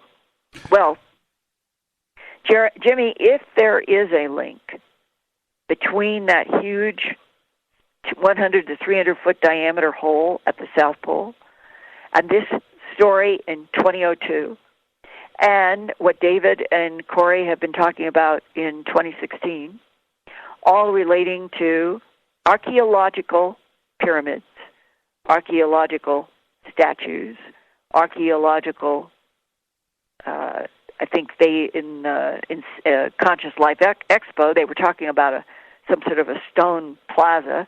Right. If all of that is 2 miles under ice at Lake Vostok, the largest freshwater lake in the planet is Lake Vostok under 2 miles of ice. If that is true, and if the science, which is quite controversial, you'd be surprised when you start trying to research when was the last time there was no 2 miles of ice in Antarctica. You get a kind of consensus of mashed data maybe 13 million years ago. Now, if this year there is a breakthrough that relates to why Buzz Aldrin might have been there, why really John Kerry might have been there, why the year before somebody from the Vatican or the Catholic Church, right? Yeah. Okay. If this is it, if this is building up that they're going to introduce an alien presence through archaeology in Antarctica under ice, 2 miles, and the headline is, archaeology now confirmed that covers land under 2 miles of ice, and the last time on Earth that ice was gone was 13 million years ago, immediately this is revolutionary because there were no Homo sapiens sapien anywhere on this planet 13 million years ago. Not us, not Neanderthalensis, not Denisovans. This is a whole new ballgame, and this may be how they open this up. I'll tell you something really interesting, that it's not the end-all on this, but all of Antarctica, like 95% or 90% of it, is all high-res on Google Earth, except the Beardmore Glacier. It's pixelated. You can zoom in and you can grab high-res images of all of Antarctica, right? Yeah. And you go over Beardmore and you go to zoom in, it immediately goes to pixelation. Now, I don't know why that is. I have looked at all of Antarctica. It's the same thing in the Gale crater on Mars. I did a report at earthfiles.com saying, why have they been messing with the Gale crater? It's so clear that there have been pasted in stuff over areas. And so if we're doing that on Mars, and we've had firsthand testimony from people who have worked at NASA that it's been done at the moon, that we've covered up archaeology on the moon, and people were paid to do that, and in our own world, Google Earth is the only access that you, I, and most of us have to places like Antarctica, China, and so forth. That's right. And I've run into this many times where you will be going down to, it looks like 10 feet, and you're in detail, and then you want to move over to you want to look at forest, or you want to look at, and then it's completely blurred out. And some of these map people will say, oh, well, it's just because they hadn't photographed and replaced that with high res. But it's suspicious that it's so many times when there's been phenomena reported and you want to look at it in detail, high res, and those are the areas where there is no high res. Coincidence? I think not. All right. It's so true, though. It's always, it's where something is going on. We want to go, and specifically there, boom, pixelated. And the Beardmore Ice Shelf and that glacier, that section, that area. The rest of Antarctica, you can go look at all the ice you want in high res, right? Yeah. You can go and do it, all the mountains, but you can't on the Beardmore Glacier. And, one of the things that Brian told me when we were talking about the scientists and the gear and all of that, he said somebody overheard that there really was an installation that was these were the key words, joint venture. Right. At the South Pole, and joint venture meant between some of our military and whatever is still there in Antarctica that is referred to as an alien presence. Linda, you've got a very busy week in front of you. Go work. Go give us some more stuff that only you do. Just thank you so much. Keep going to Earth Files. Everybody keep going to Earth Files. I've got a new, very interesting, more mystery about the Alaska Underground Dark Pyramid. It's a fascinating new interview that I'm doing with somebody, and I think you will all find this really quite amazing. She does good illustrations on what she has seen, and that is another big mystery at the other end of the Earth. And everybody go check out The Truth Hunter on Gaia. Linda Moulton Howe. Linda, we love you so much. Thank you for taking the time. Thank you, Jimmy. I love you. Yeah, Bye-bye. I love you right back. Thank you so much. Linda Moulton Howe. This is Fade to Black. Now, when I come back, we're going to talk about Cicada 3301. This is Fade to Black. I'm your host, Jimmy Church, and I'm going to open up the phone lines 323-825-5045. I'll be right back.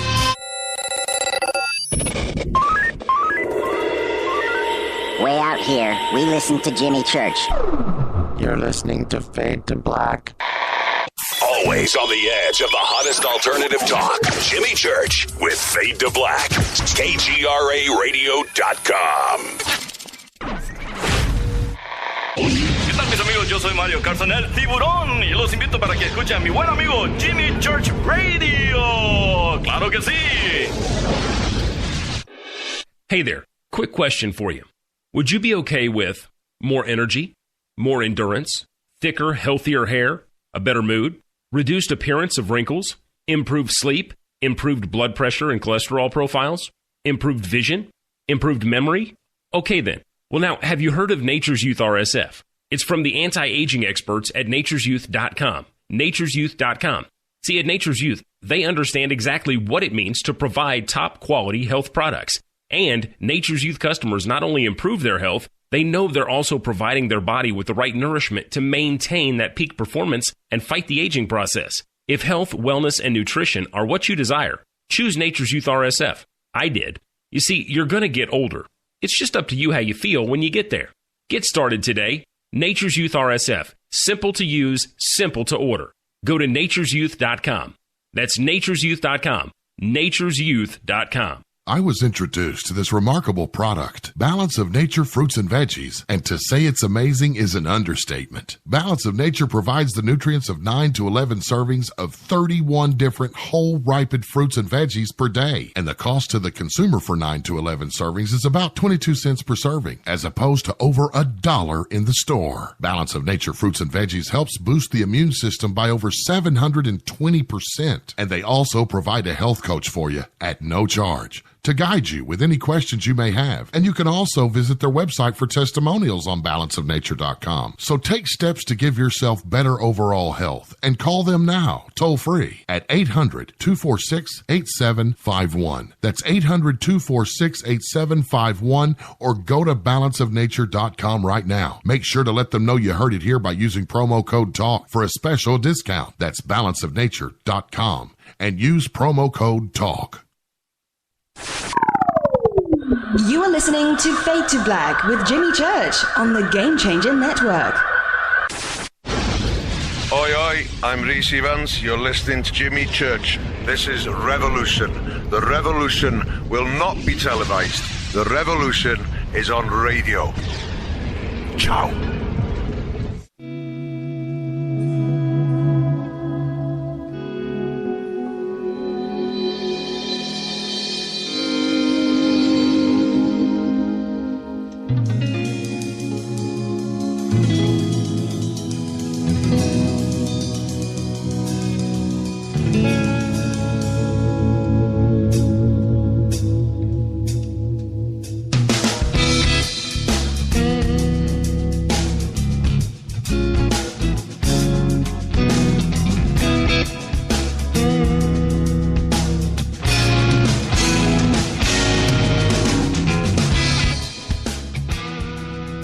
Welcome back, Fade to Black.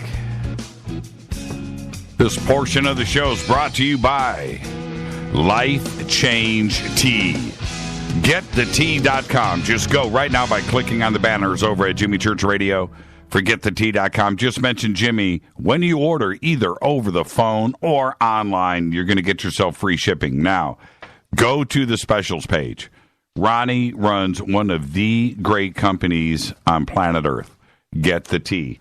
And go to the specials page. He's always got great stuff there for the Fadernauts. All right? Do it now. Linda Moulton Howe, LMH. Great conversation. There is something going on down south. There's no doubt about it. I was watching in Twitter.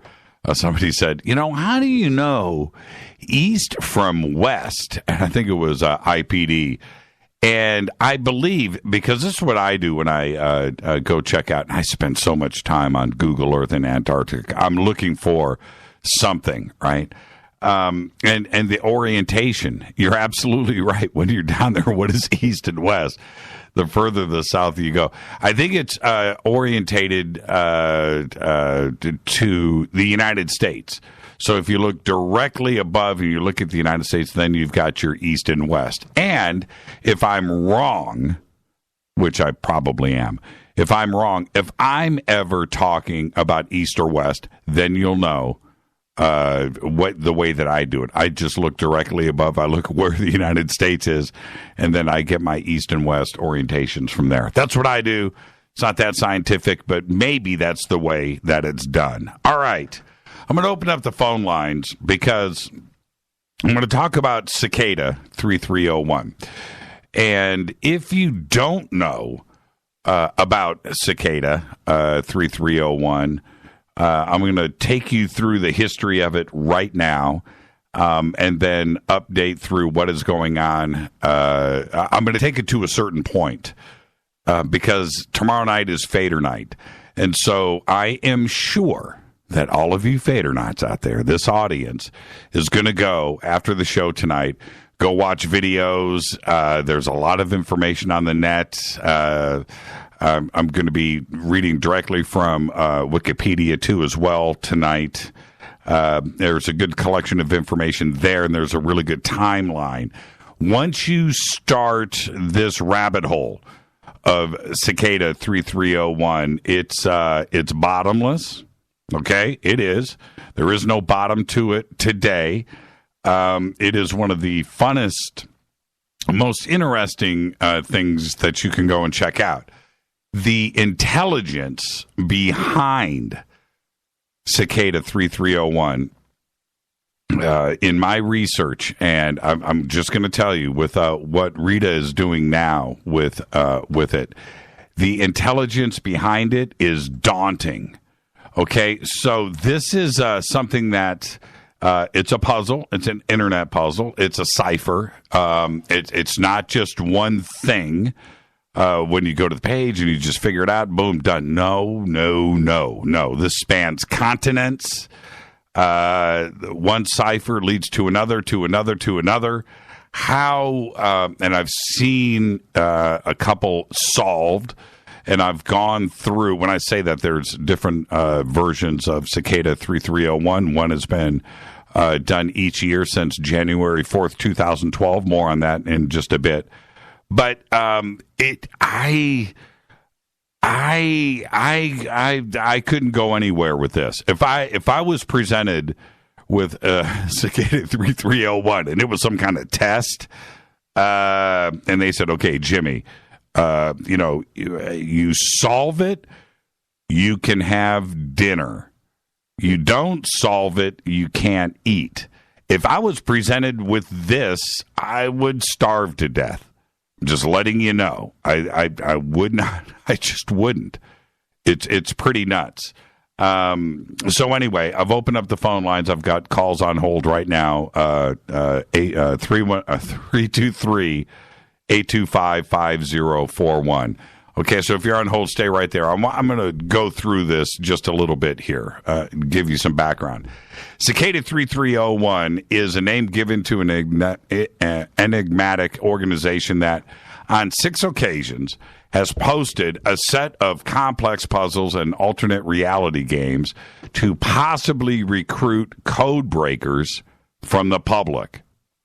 The first internet puzzle started on January 4th, 2012. It ran for approximately 1 month. A second round began a year later, again on January 4th. That was in 2013. And a third round following a confirmation of a fresh clue posted on Twitter on January 4th, 2014. More on that in just a bit. The stated intent was to recruit intelligent individuals by presenting a series of puzzles that were to be solved, each in order to find the next. No new puzzles were published on January 4th, 2015. However, a new puzzle was posted on Twitter on January 5th, 2016.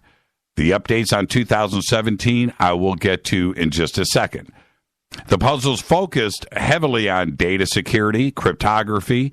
It has been called the most elaborate and mysterious puzzle of the internet age and is listed as one of the top 5 eeriest unsolved mysteries of the internet by the Washington Post.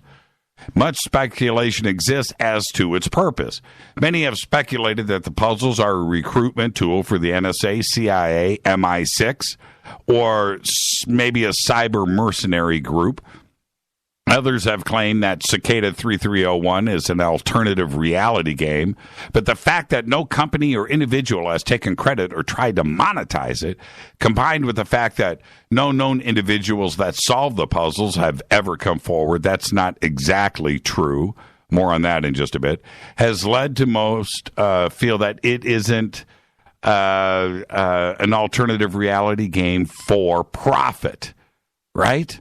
Others have claimed it is run by a bank working on cryptocurrency. I'm not buying into that. I am firmly, Rita and I were talking about this before the show tonight. We have differing opinions on this. I think it's NSA. I think it's NSA, CIA. I think it's a recruiting tool. Okay, now the people that have solved the puzzles, that have, and more on that in just a bit, that have been sucked into Tor, because that's where this eventually arrives at. And remember, Tor is a completely DoD-funded browser and has been developed for those purposes. So that's what I see here. It is too complex, too international, too alarmingly intelligent and deep to get to the point where you are deciphering this stuff, not only through, remember now, not only through alphabets, but this gets into music, images, paintings, the ability to know internet programming, know how coding works, to know how to lock and unlock boxes, to get into the front end and the back end of different encoding methods. You know, it goes way deep, and so to have the knowledge of early Roman or Greek ways of coding and encoding, that's one thing. But then to have the knowledge of MIDI, which stands for MIDI, which is Musical Instrument Digital Interface, to have the knowledge of that and musical notes, and to know the timbers and where notes lie and how to separate. It's crazy. And then you have to have the knowledge of different software programs to get inside and outside of graphic images and to be able to see that too as well. So all of this is involved in Cicada 3301. The stated purpose of the puzzles each year was to recruit, this is directly from Cicada, to recruit highly intelligent individuals. Though the purpose remains completely unknown, some have claimed that it's a secret society with the goal of improving cryptography, privacy, and to remain anonymous. Then there's the other aspect of it, which is about free world and free speech. There's that part of it too. And then there's the other side of it, which we know that the NSA is dealing with this stuff directly. So is the CIA, so is the NRO, and others, the Air Force Office of Intelligence. All of this is needed in today's world. Okay, so not only with terrorist stuff, but state-sponsored cryptography and intelligence, and to be able to communicate and get the stuff done, right? And to solve puzzles, right? Now, some say that Cicada 3301 is a cult, or it's a religion. Now, according to statements made by winners of the 2012 puzzle, 3301 typically uses non-puzzle-based recruiting methods, but created the Cicada puzzles because they were looking for potential members with cryptography and computer security skills. But why? You know, and why hasn't anybody come forward? The reason why I don't think anybody's come forward and just say, hey, man, you know, we're a group of computer enthusiasts, and we love cryptography, and we love having puzzles, and we've done this together, and, you know, we're loosely based, and we're located around the world, right? Okay, you know, just come forward. But because it stayed in the background and in the dark, that's why I think it is state-sponsored. I really do. I think it's an NSA or CIA thing. That's just my opinion. But the ability to, and I'm going to go a little bit more forward with this in just a second, the ability to do this stuff on an international scale. When you go onto the internet and you, I'm going to get into details in a second. When you are following these, how can you go internationally and get to these posted, you know, on literally on windows or on telephone poles, the clues to further? It's getting a little complicated, right? Not only logistically with the people that are putting the puzzles together, right? But then you have to have a network on your own, or the ability to fly around the world and chase these things down and have the money to be able to do that too as well. The ultimate outcome of all three rounds of Cicada 3301, the results and outcome of that recruiting is still a complete mystery. The final known puzzles became both highly complex and individualized as the game unfolded. Anonymous individuals have claimed to have won, but verification from the organization was never made, and the individuals making the claim have not been forthcoming with information. All right? Now, there is a lot of videos out there of people that have cracked it. I have watched the crack of two different versions of 2012, 2013. And to see this go through step by step and how it was cracked is mind-boggling. All right? Now, the clues have been from everything from the internet, telephone, like I said, music, bootable Linux CDs, digital images, the paper signs that I've been referring to, books. You have to have books. You have to be able to interpret poetry, and it's just crazy. And the ability to encrypt or encode or hide this data inside of clues, inside of books and poetry and artwork and music, it's nuts. It's absolutely nuts. So I do want to hear from you if you have any information on Cicada 3301. Tomorrow night we're going to do a full show. I'm going to dive really deeply into 2017 and what is going on there. Let's go to the phones. Hi, you're live on Fade to Black. You're live. Hey, Jim. Hey, who's this? This is Captain. How are you? Hey, Captain. How are you doing? Have you been jumping into the Cicada 3301 rabbit hole? Well, let me just tell you this about that. I find that very interesting that you mentioned cryptocurrency. Right. And as you well know, the cryptocurrency has a lot to do with algorithm. And when it comes down to that, that's the toughest chain block that you cannot crack that. And that's what they're looking at. Our government right now is trying very hard to find these cracks in the cryptocurrency. They can't do it. Yeah. So I find it very interesting that some of the merchants, vendors like Kroger's, are already talking about cryptocurrency. Yeah. Why is that? Well, I think that the next, because Bitcoin is, that's now closed, right? So, it's still being traded, but I'm saying there's no more expansion, right? It's done. I think the next version of cryptocurrency, of which there is a lot of it out there, trying to get to a new version of this, again, uncrackable.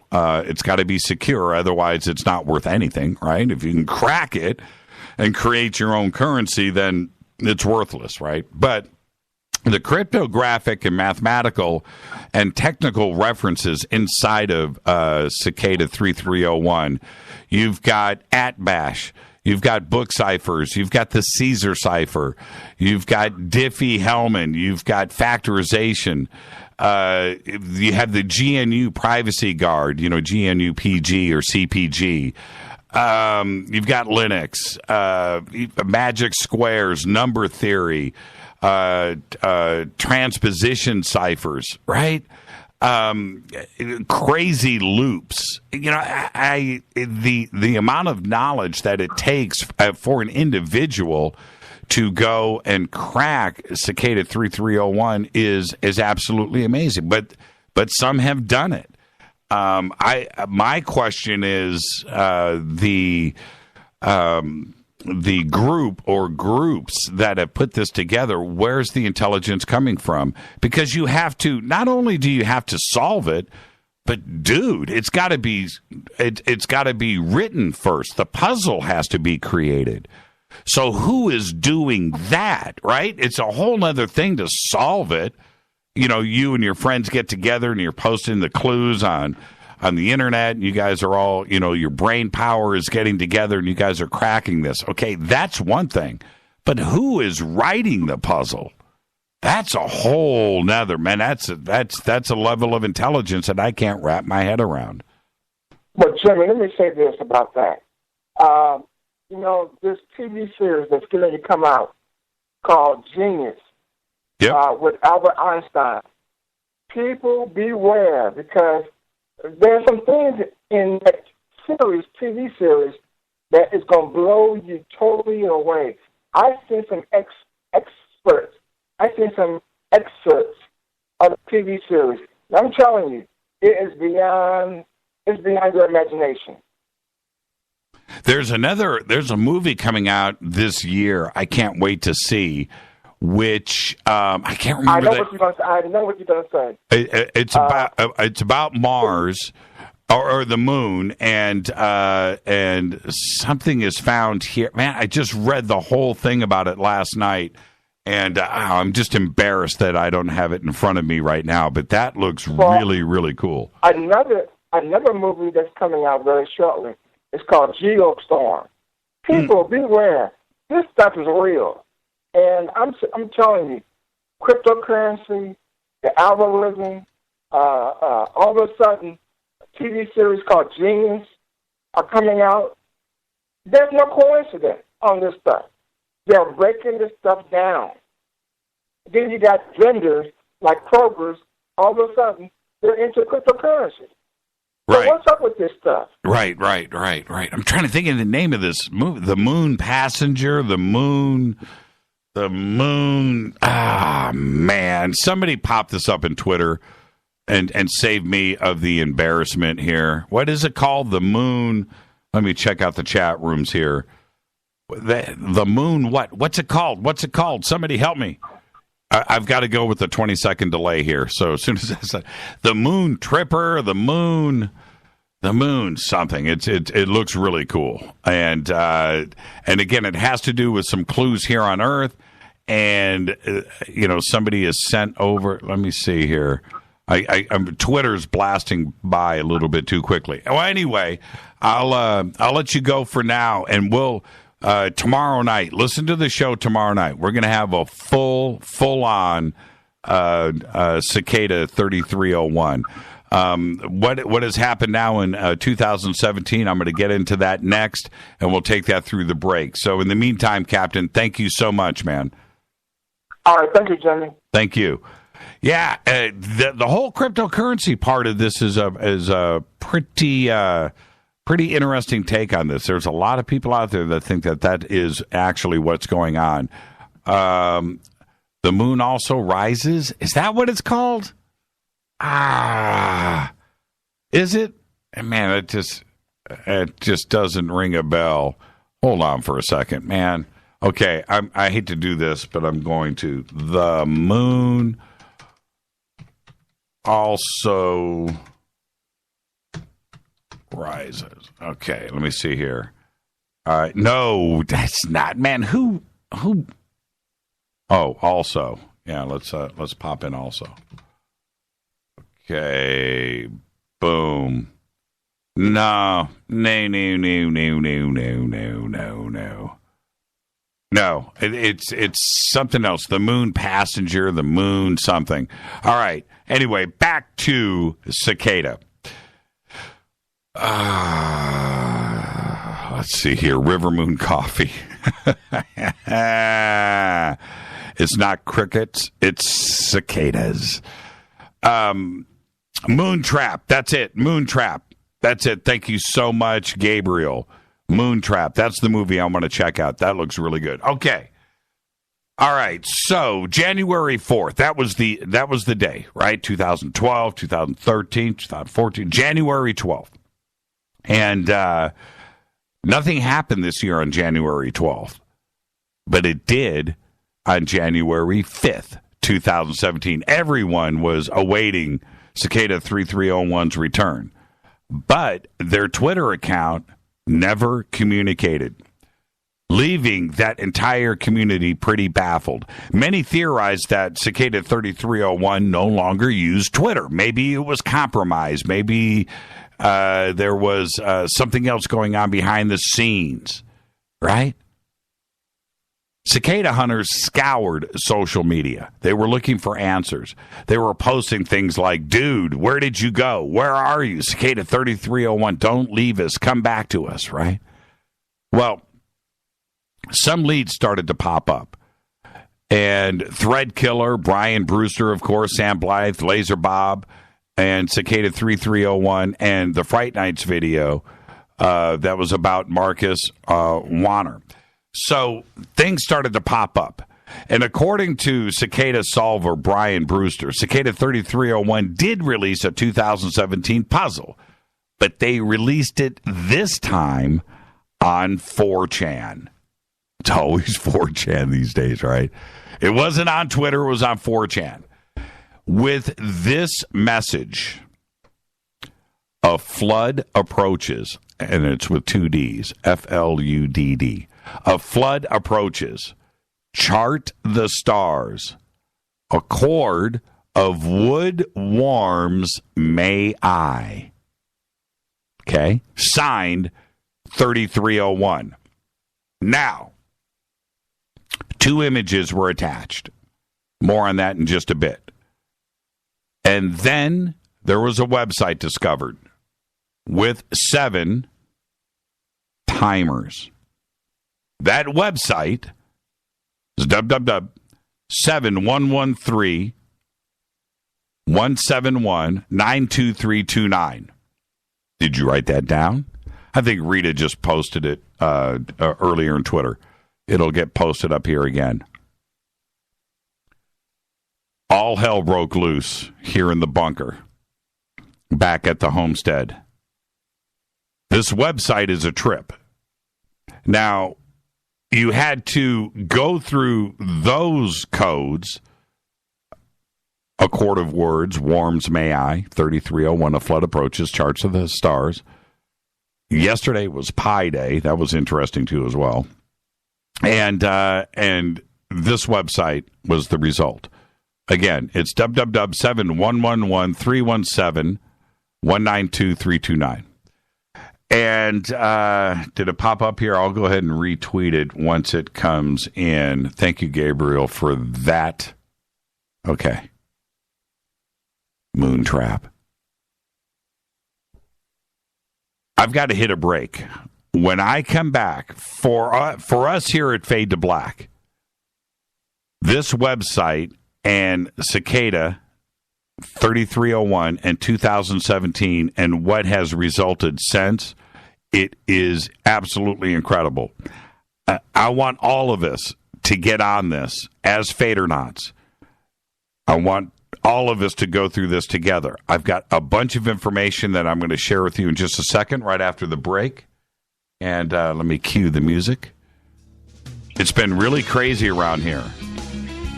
The new puzzle, and I hope you're sitting down, is connected to a phone booth out in the Mojave Desert. Oh, yes. It's Fade to Black. I'm your host, Jimmy Church. I'll be right back. Hi, everybody. This is Rob Halford, the Metal Guard, on JimmyChurchRadio.com. KGRA Radio. Intelligent talk.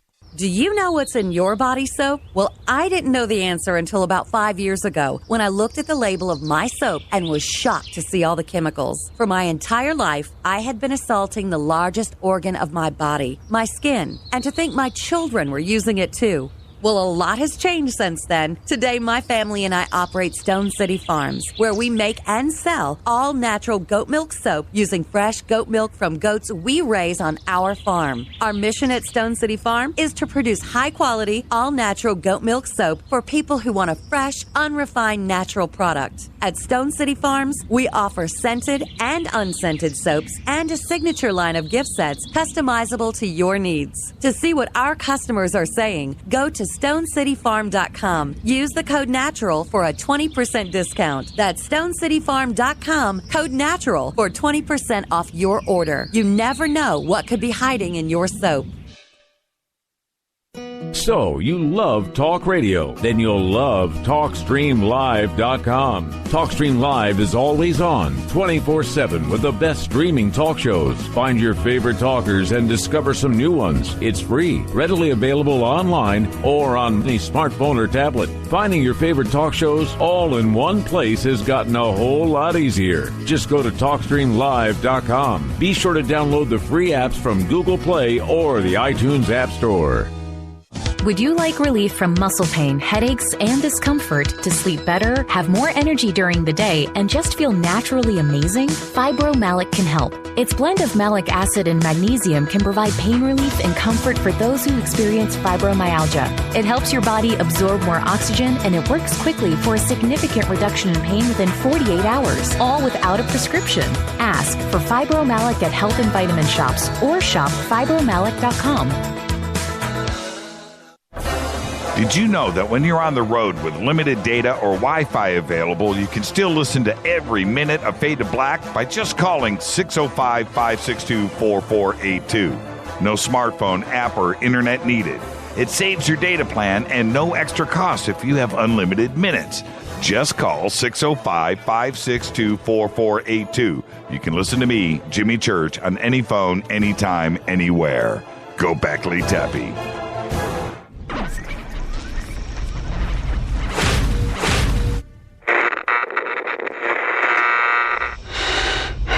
You want to know a secret? I love ponies. I really love ponies. I'm serious. I couldn't stay sane without ponies to brush. Why Fade to Black? Because you never got that pony, damn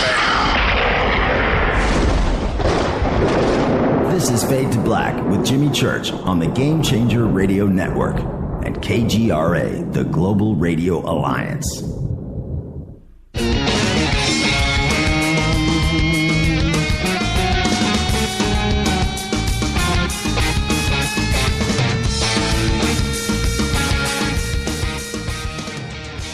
All right, welcome back. Fade to Black.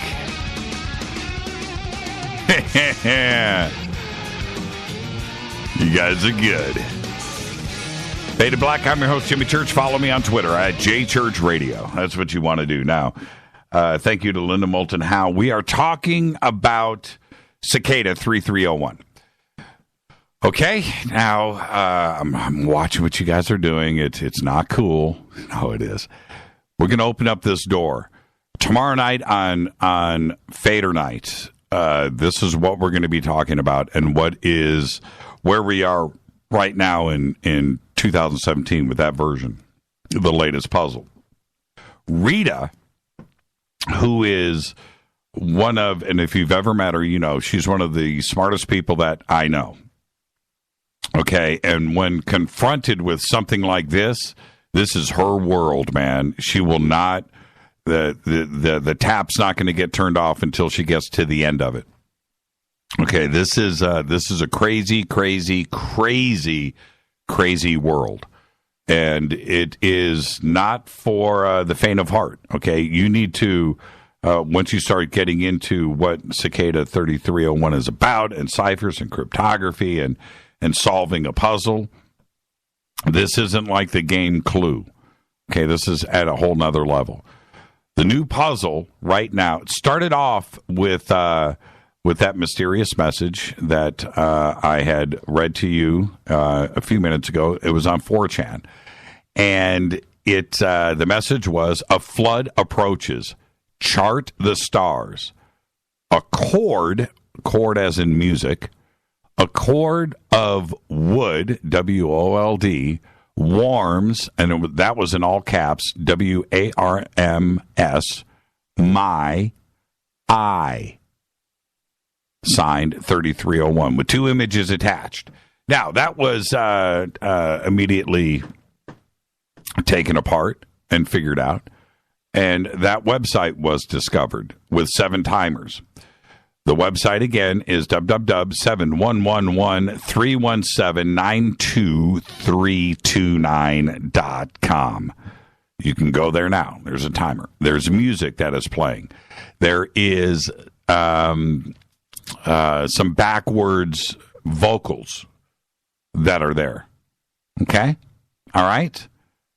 Like I said, things have gotten really nuts around here. It's gotten a little bit crazy. The new puzzle is connected to a phone booth out in the Mojave Desert. The Mojave phone booth was a lone telephone booth in what is now the Mojave National Preserve here in California, which attracted online attention back in 1997 for its trippy location. 1997. I told you it was going to come back to you, right? Rita just said the speech starts about 25 minutes in. Okay? According to a private Dakota group on Facebook, the 2017 message reads, "Remember the future." Now, more on this Facebook group in just a second. Pretty interesting. The phone booth was installed in the 1960s.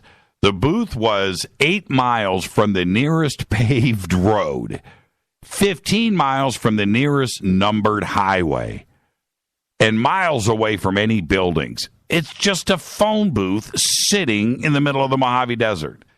Its telephone number was originally 714-733-9969.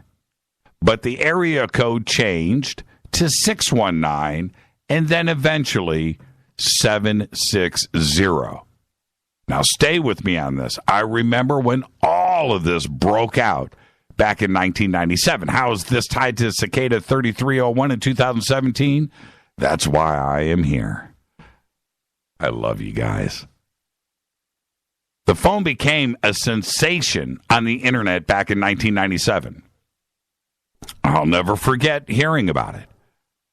A Los Angeles man spotted a telephone icon, right? Little telephone icon on a map of the Mojave.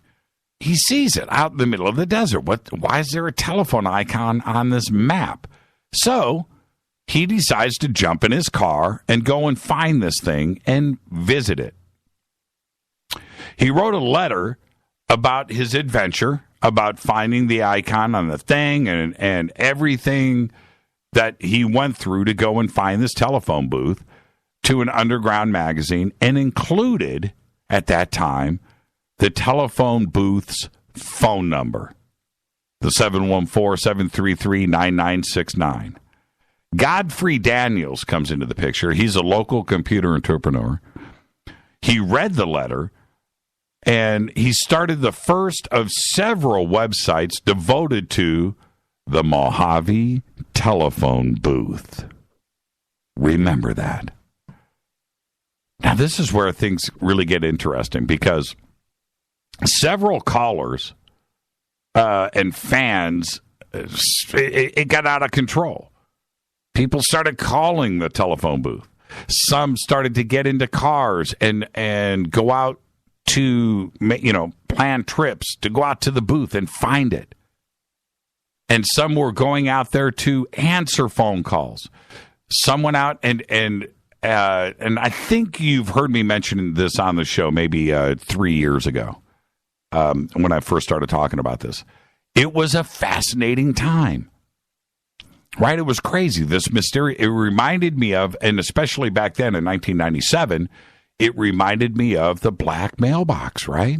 Area 51. Same thing. Right, this mysterious phone booth, and people started planning these road trips. They started camping, right? It became this thing.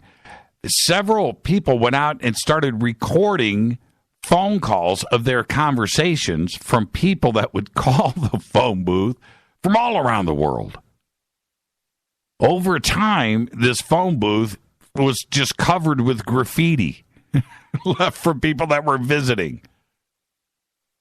In 1999, after 2 years, Los Angeles Times writer John Gliana reported on meeting a man at the booth who claimed that the Holy Spirit had instructed him to answer the phone. This dude that John had, met out there spent 32 days there, answering more than 500 1,200 phone calls, including several from someone who identified himself as, are you ready? Sergeant Zeno from the Pentagon. Yep. Mark Tarana just said from Australia, it's the NSA messing with everyone. This is just the tip, man. The Mojave phone booth's number, 760-733-9969, was acquired by phone freak Lucky 225 on July 31st, 2013. Are you listening? And it now rings using voice over internet. Originally, callers joined a conference where strangers would once again connect, just like the old days, when the phone booth was active. At some point before May 25th, 2015, it was reconfigured to play the audio book of Exploding the Phone by Phil Lapsley. And if there was no one there doing a conference call with others, then it would automatically revert to playing this audio of Exploding the Phone. The message, okay, are you ready? The message is the speech that is reversed right now. If you go to the website, the message countdown is to June 1st, 2017 at 6:01 a.m. time zone Eastern.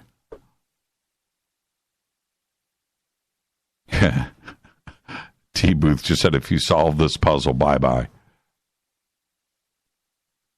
Now, the phone number does not accept calls from numbers whose caller IDs are blocked. Can't do it. IRC over SMS was added for DEFCON 22 and is currently still working as well.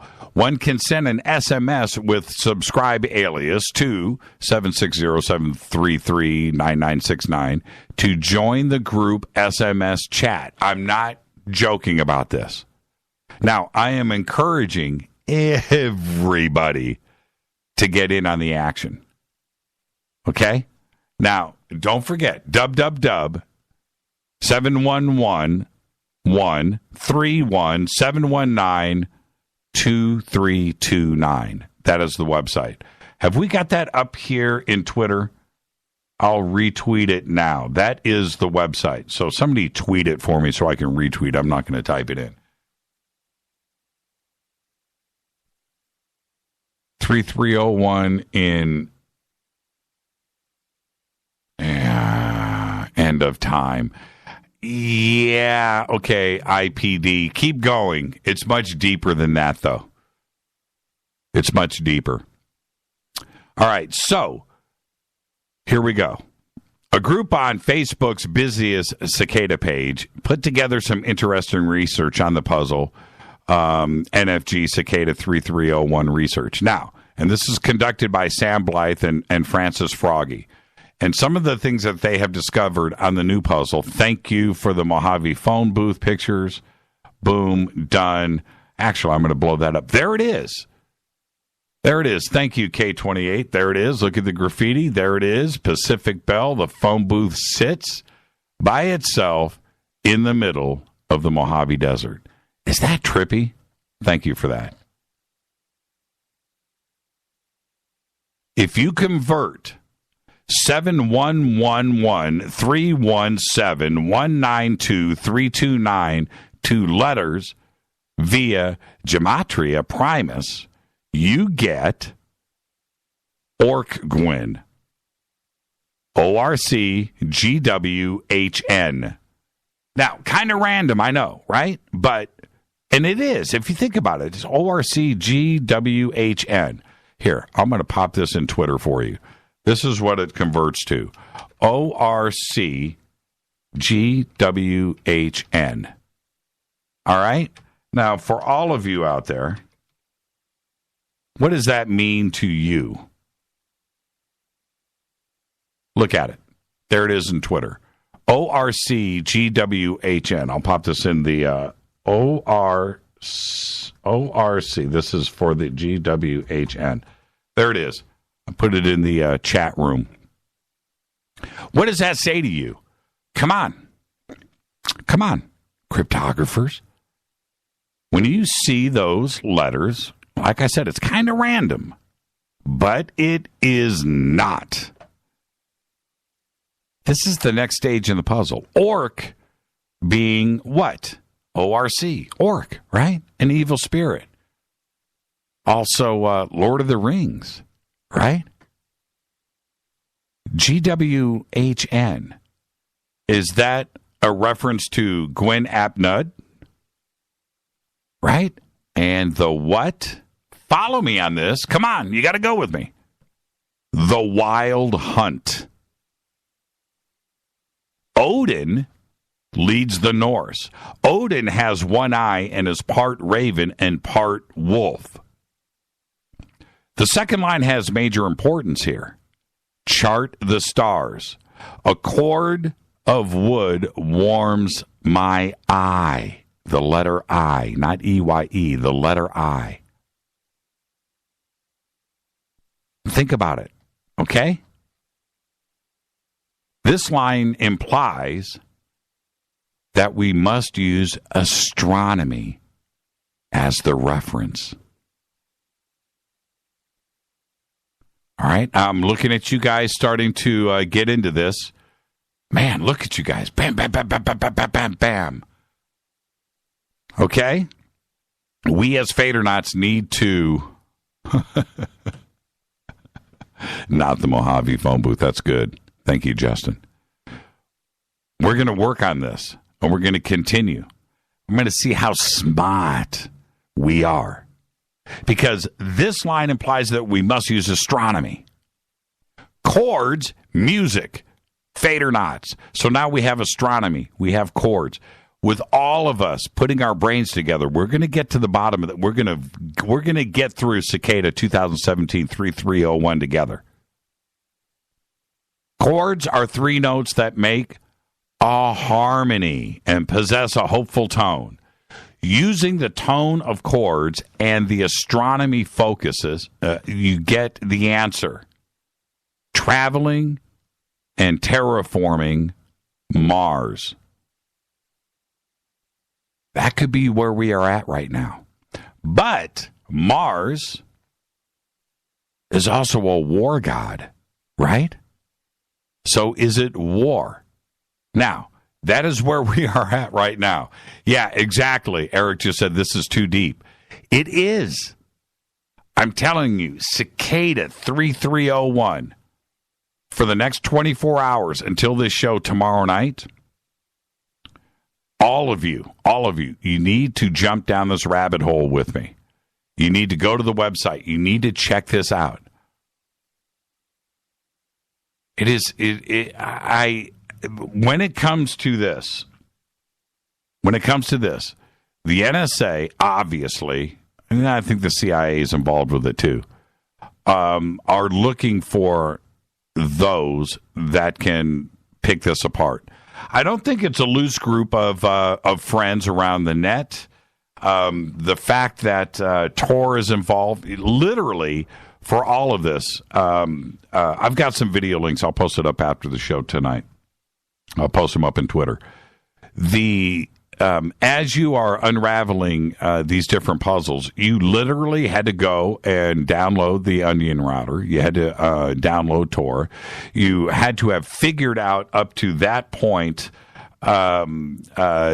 why you had to go to Tor. Now you've got hidden websites. You've got to be able to do that and get into that. It is nuts. The depth and the knowledge that is there. The other part, for me, that is one of the most fascinating aspects of all of this, is the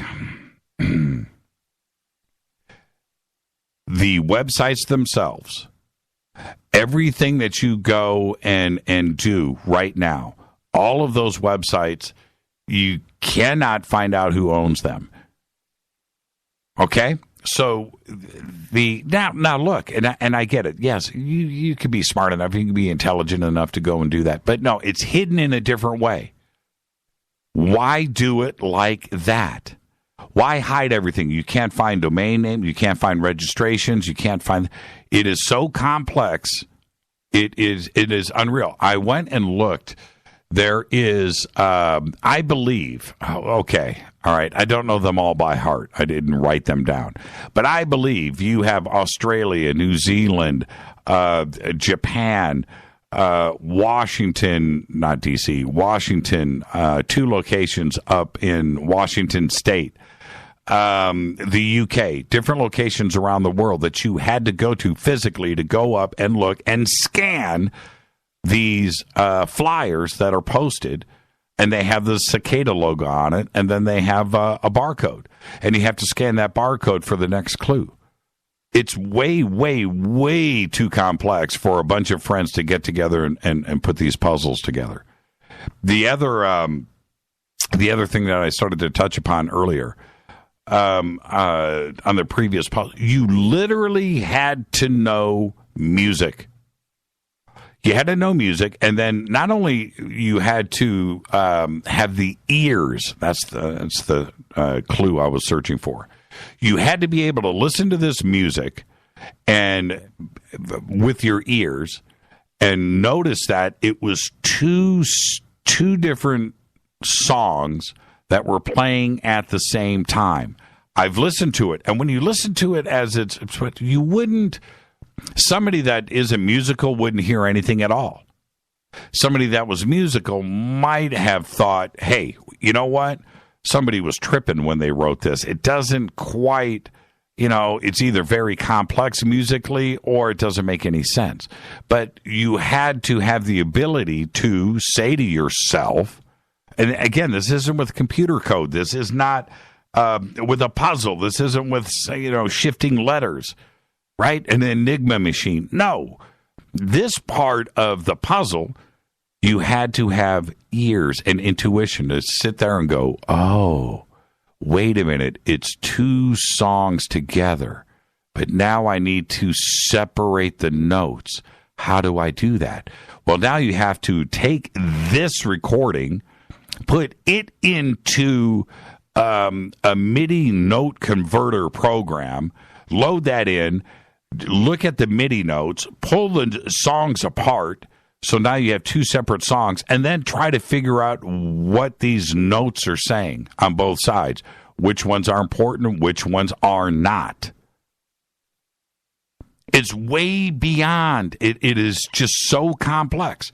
For me, as a musician, to sit there and put something like that together, I just can't imagine. I can't wrap my head around the intelligence that is behind this, which makes me go back to my point. I don't think it's fun and games. I don't think that these are friends around the world that have put this together and they want to see if this is something that somebody could figure out. And let's put together the ultimate puzzle. And no, it's not that. It's absolutely incredible. Absolutely nuts. Rita just said, let's see here. There's a definitive military choppers in the music composition. Now, that's interesting, too, as well. Going back to war. Now, who here, I've ignored the phone lines. I apologize for that. 323-825-5045. 323-825-5045. Who here has gone to the website? Who has checked it out? I am going to, there it is right there. Let me do this. Boom. Okay.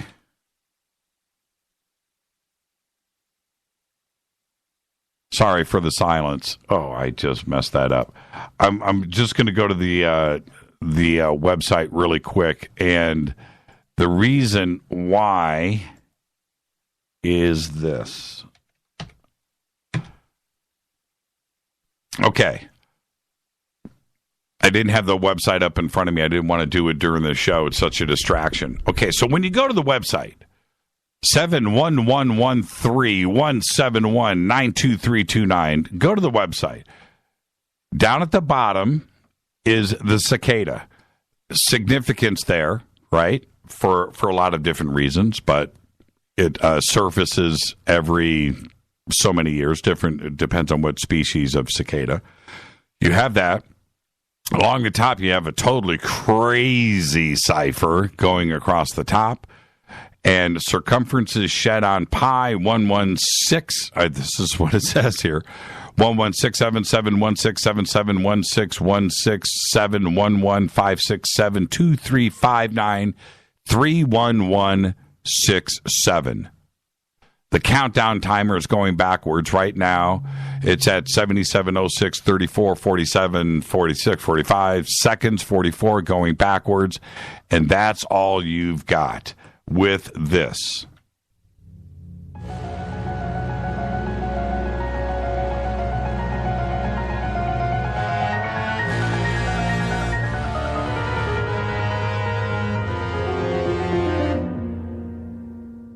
It is so interesting to listen to. Hi, you're live on Fade to Black. Hey, Jimmy, you're freaking everybody out with this stuff. What's the bottom line here? So you got my attention. Yeah, man, it's supposed to. Well, give me like the Reader's Digest, because you got so much knowledge that I can't absorb it all in this short period of time. Well, you're supposed to not be able to absorb it. Okay, I'm going to do my homework, but tell me what to study. What am I looking for here? The entire globe, Eric, does not know. Nobody knows. Nobody. The only person that knows right now is whoever has created this. But as far as the rest of the known world goes, all 7.5 billion of us, nobody knows. Nobody. It's an enigma. Now, why is this so important right now, though? That's what I want to try to understand. Wait, there's a countdown timer, dude. Have you been to the website? I have not. I apologize. Okay, well, see, well, that's why I kept driving this home to everybody, Eric. Go to the website. I've been out with the Gen 2 binoculars tonight, and I've been distracted. I apologize. Well, good. I hope you saw 711-329. Look, see, this is what's amazing here. For me and Eric, I've got to hit a break. I'm going to keep you on hold. I'll keep you on hold because I want to hear about the Gen 2s. But is this is what's important? The internet is an unbelievable tool for mystery. You know, and if you are into mystery and you're into discovering things and just trying to go and figure out something that you knew nothing about the day before, right? That's what it's about, man. I love it. And here we have Cicada 3301, the 2017 version of it, which goes back to one of the original internet mysteries of all, which was the Mojave phone booth. And I will never forget, back in 97, man, 97, and I was looking at the pictures of the Mojave phone booth, and I was reading the original articles and the letters and what a mystery it was. To have it turn around and come back and haunt me again so many years later, to me, is mind-blowing. This is just awesome stuff. So just stay right there, Eric. I got to take a break. All right, stay right there. I will. Okay. Hey, and one thing, every click is a rabbit hole. That's what I'm talking about. This is Fade to Black. I'm your host, Jimmy Church. We're talking about Cicada 3301, the 2017 version. It's an amazing mystery. It's an enigma. I'm your host, Jimmy Church. I'll be right back.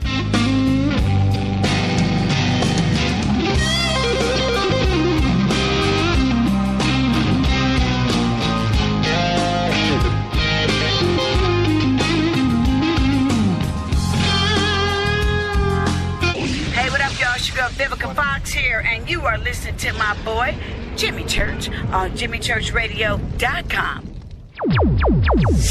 Despite popular opinion, reading a book will not make you smarter. But listening to Jimmy Church will. Balance of Nature's fruits and veggies. I had gout in both my knees, and it's gone. Well, I'm pretty stupid. I should have ordered it 15 years ago. Best thing I ever got in my... It's the most effective product that I've ever bought in my life. He had eczema on his hand, and it cracked for years. He did anything from doctor, every cream, everything. And 3 months on the veggies and fruit, it was gone. They're just awesome. They keep asking me, what am I doing? I told them what I did with my cholesterol. I had the blood test, right? And it went down 100 points. 262, now it's 162. Everything is just perfect. Call now to find out how to get your free month's supply of Balance of Nature. Call 800-2468-751. That's 800-2468-751. Call now, 800-2468-751. Or go online to balanceofnature.com. Use promo code TSL. Would odors, mold, and mildew describe your basement or crawl space? It doesn't have to be that way. Transform them into a fresh, healthy, usable one with the technologically advanced Wave Moisture Control Units. The computerized operation maximizes moisture control and also expels harmful radon, combustion gases, and numerous other pollutants. Dehumidifiers are old technology that do nothing for air quality and waste energy. Wave units are intelligent, self-monitoring, do not need maintenance, and will save you hundreds in electricity. Wave units are still running effectively over 15 years. They've been tested and installed in public and military housing and by property managers nationwide. Buy a unit now, and if your home is not fresher and drier, you can return it for a full refund for up to 12 months. What have you got to lose? Call now. 1-888-618-WAVE. 1-888-618-WAVE. Or visit mydryhome.com. That's mydryhome.com. Wave Home Solutions for a healthy, comfortable home. What's up, Fadernauts? Studio Dome loves Fade to Black and the F2B audience so much that they have put together the ultimate stereo Bluetooth system. They've done it just for you. Man, check this out. The Studio Dome SBB2 stereo system is here.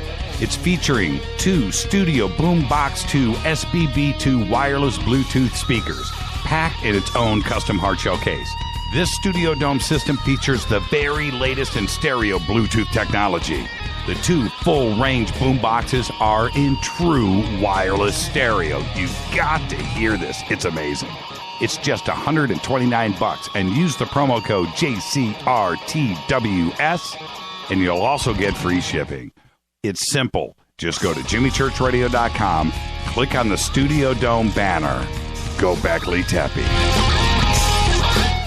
This is Kristen, Erica, Brittany, Gabby, and you're listening to JimmyChurchRadio.com. It's not a lifestyle we chose. We were born this way. KGRARadio.com.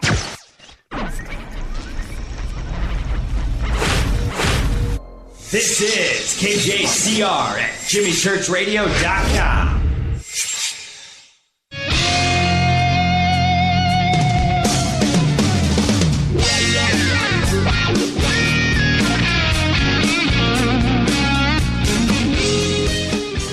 Welcome back, Fade to Black. I'm your host, Jimmy Church. I want to thank Linda Moulton Howe for coming in tonight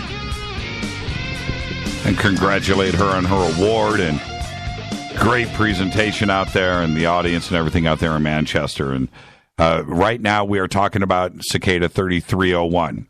I've just posted up in Twitter. There you go. There's the website. You can click on it. And it all starts here.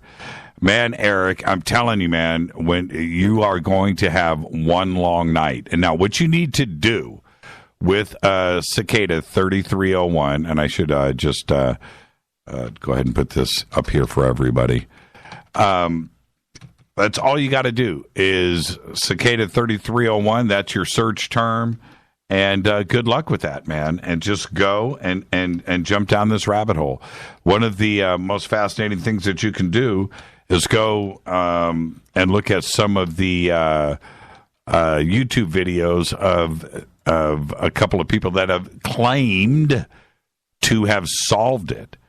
And just go and look. And this is not what I meant is, I want to drive this home. This isn't something that you just go and answer one question in one night and you figure it out and you're all done. No. This crosses international borders and timelines, and like I said, it involves music, it involves cryptography, it involves imaging, it involves the ability to steer through Tor. It's imaging programs. It's unbelievable. And so why would somebody do it? Why do you think, now that I've gone and opened up this door for you, why would somebody do this? Do you think it's the NSA, or do you think it's somebody messing with people's heads?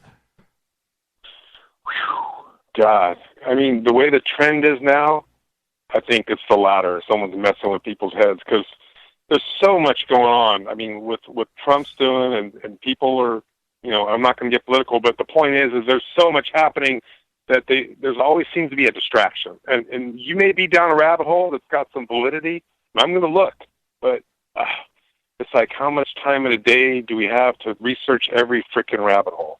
Well, okay, Eric, and I'll just be honest. Yeah, look, I want you to calm down, and this is why. Look. I've just told you, I'm not smart enough. I am not. I said this earlier, man. If they gave this to me and it was solve this or die, I'm gonna die. I'm not smart enough. But what's interesting here is that other people are. Okay, and getting into this and seeing how people unravel this and go from here to here, dude. I mean, it's crazy. Now, the flip side is, you and I may not be, but go and research who is smart enough, because as crazy as it sounds, there are people out there that are not only smart enough to figure this out, but they do figure it out. And that who is being drawn in, that's what they want. They want those people. Right? Now, think about this. Now, Eric, take it to the next step. You are one of those that is clever enough and intelligent enough that has all of the resources, whether it's music, art, cryptography, math, physics, right? Knowledge of the arts and painting and poetry. And you have all of those ingredients wrapped up into one. You're also a geek. Right? But you have all of these things wrapped up. Now you go and solve the puzzle. And whatever is at the end of this rainbow, right?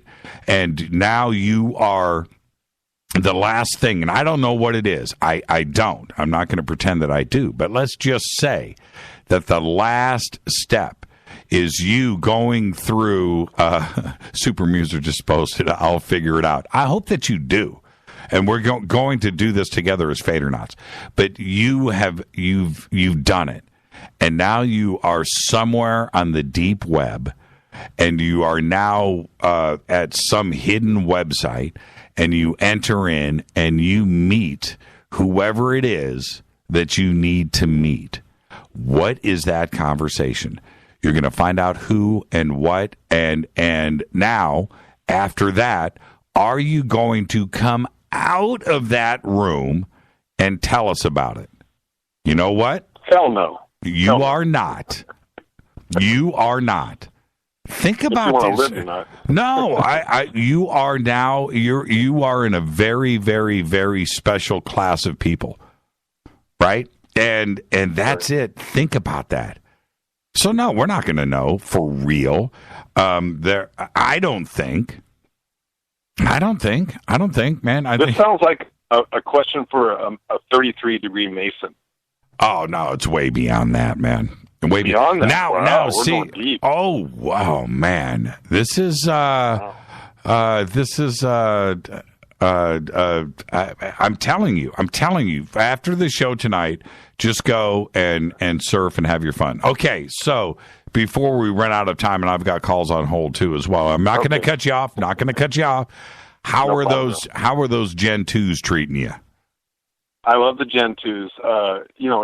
If you're not worried about spending money, then get the Gen 3s. Yes, definitely. But if you don't really care how perfect it is, but it's still damn good.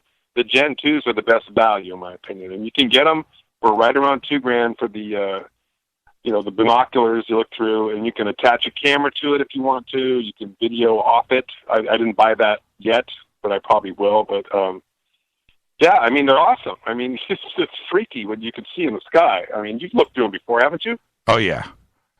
Yeah, I mean. But, I mean...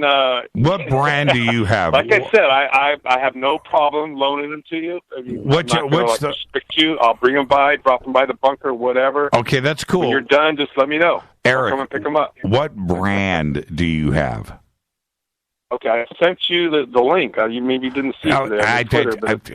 What? I think it's the... I'd have to look it up. I think it's the... I don't have them in front of me. I think it's the Task... jeez. Okay. It's the Gen 2 Plus. I'll tweet it to you. I'll tweet it out tonight, actually. As a matter of fact, I'll look for it. It's on my camera here somewhere. I'll find it. All right. Well, I'm looking at some Gen. Let's see here. Are we up to Gen 4? No, that's a scam, by the way. Okay. I learned that from Ben Hansen. Okay. Look, if you're going to spend the money, Ben Hansen is the guy to talk to. Yeah, no, I'm like you. I want to know. Right. I want to know everything before and then find the right guy to talk to about it, and then make the decision. Yeah, with Ben's taken me through it, all of them. I'm looking at some here, $42,000. Oh well, shit! We're in a whole other universe now. Man, You're going to view the multiverse and the omniverse then, not the sky. Wow. Okay, here's what I got. I got the PBC or PBS 7 UFO Area 51 Gen 2 Plus Elite NV goggles, and he told me this was like the top of the line in the 2s, and then of course the 3s you can get in the green or the white now. Mm-hmm. And if the white is very bright, the green, I kind of like the green because there's more contrast. But I saw the same things with the 2s that I did with the 3s. Like I said before, just not quite as super sharp, but it's sharp. I mean, if there's an alien spacecraft or whatever out there, you're going to see it with the 2 or the 3, either way. Right. Well, it looks like the Gen 3s, which I'm looking at here, go from, it's about $3,500. Right. About $3,500. I think I could have got you like $3,150 or something like that at the show there at the UFO Congress. Ben had them out there on the table. Yeah. But yeah, Ben will hook you up, I'm sure. He's a good guy. Yeah, these look really good. I mean, I've got myself and a couple of friends are looking, and we're getting ready to pull the trigger here. And I got I'm going to be at the CITV. I'm so psyched because I missed it last year. I felt like such an idiot. And I've got the last room, the Monet room, so I'm going to be at the compound, and all hell's going to break loose, but I'll try to keep it under control as best I can. Well, what have you seen so far? What have I seen so far? Yeah. I've just seen objects that, I mean, I don't know if they're satellites or not, because that's the thing he said. He told me that you'll see things and you may not know if they're satellites or what. But here's something. Yeah, but one thing that was interesting, actually, I was listening to another show late one weekend, and this guy called in on this show from Pismo, which is right where I live, and he was telling his story how he's seen things out over the Pacific, right there in Avila Beach, Pismo Beach, right where I live, and he was telling his stories, and they were matching up with what I filmed, and I sent you 7 or 8 months ago. I took that little 45-second clip, so they're out there. I mean, they're out there. I just, unless you're looking at them and they're 100 feet away, how can you say 100% for sure? Have you seen the video yet? The man who sees UFOs. You watched that documentary? Yeah, look it up. Look it up on Netflix. And that guy lives in Monterey. And really, it's pretty cool. Pretty cool documentary. So. Just check that out and let me know what you think. Have you seen one more quick thing? Are you going to SF Con, the Alien Con in San Francisco next weekend? Not this weekend? No. Okay. I'm gonna go see Jason Quitt and David Adair because I got to talk to David Adair, like you said. That guy. Yeah. Well, have fun up there. No, we're booked up that weekend. I'm doing coast. Doing coast. Well, I'll listen tonight. I'll be home. I won't be home. I'll be in the hotel there. I'll be kicking back in the hotel listening. Yeah, I got a cover for George. I'll take a bunch of pictures and tweet them out to you guys. Yeah, I got a cover for George. I'll put it up. George is doing that conference, so I've got to do coast to coast. So there you go. That's right. It's like $105 to have dinner with George that night. Easy now. It's Saturday worth night. He's not struggling, I'm sure. It's worth every penny. All right, my brother. It is. He's a good guy. Okay, man. Good talking to you, Jimmy. Thank you so much. All right, bye-bye. So he says the Gen 2 are okay. I don't know. I think... See, I've done both. I've done Gen 2s and Gen 3s. I think I've even looked through Gen 1s. The mono version. And then I think with Melinda Leslie, I believe those were Gen 3s. If she's listening to the show, she should tweet in and let me know what I was looking at there. That was pretty incredible.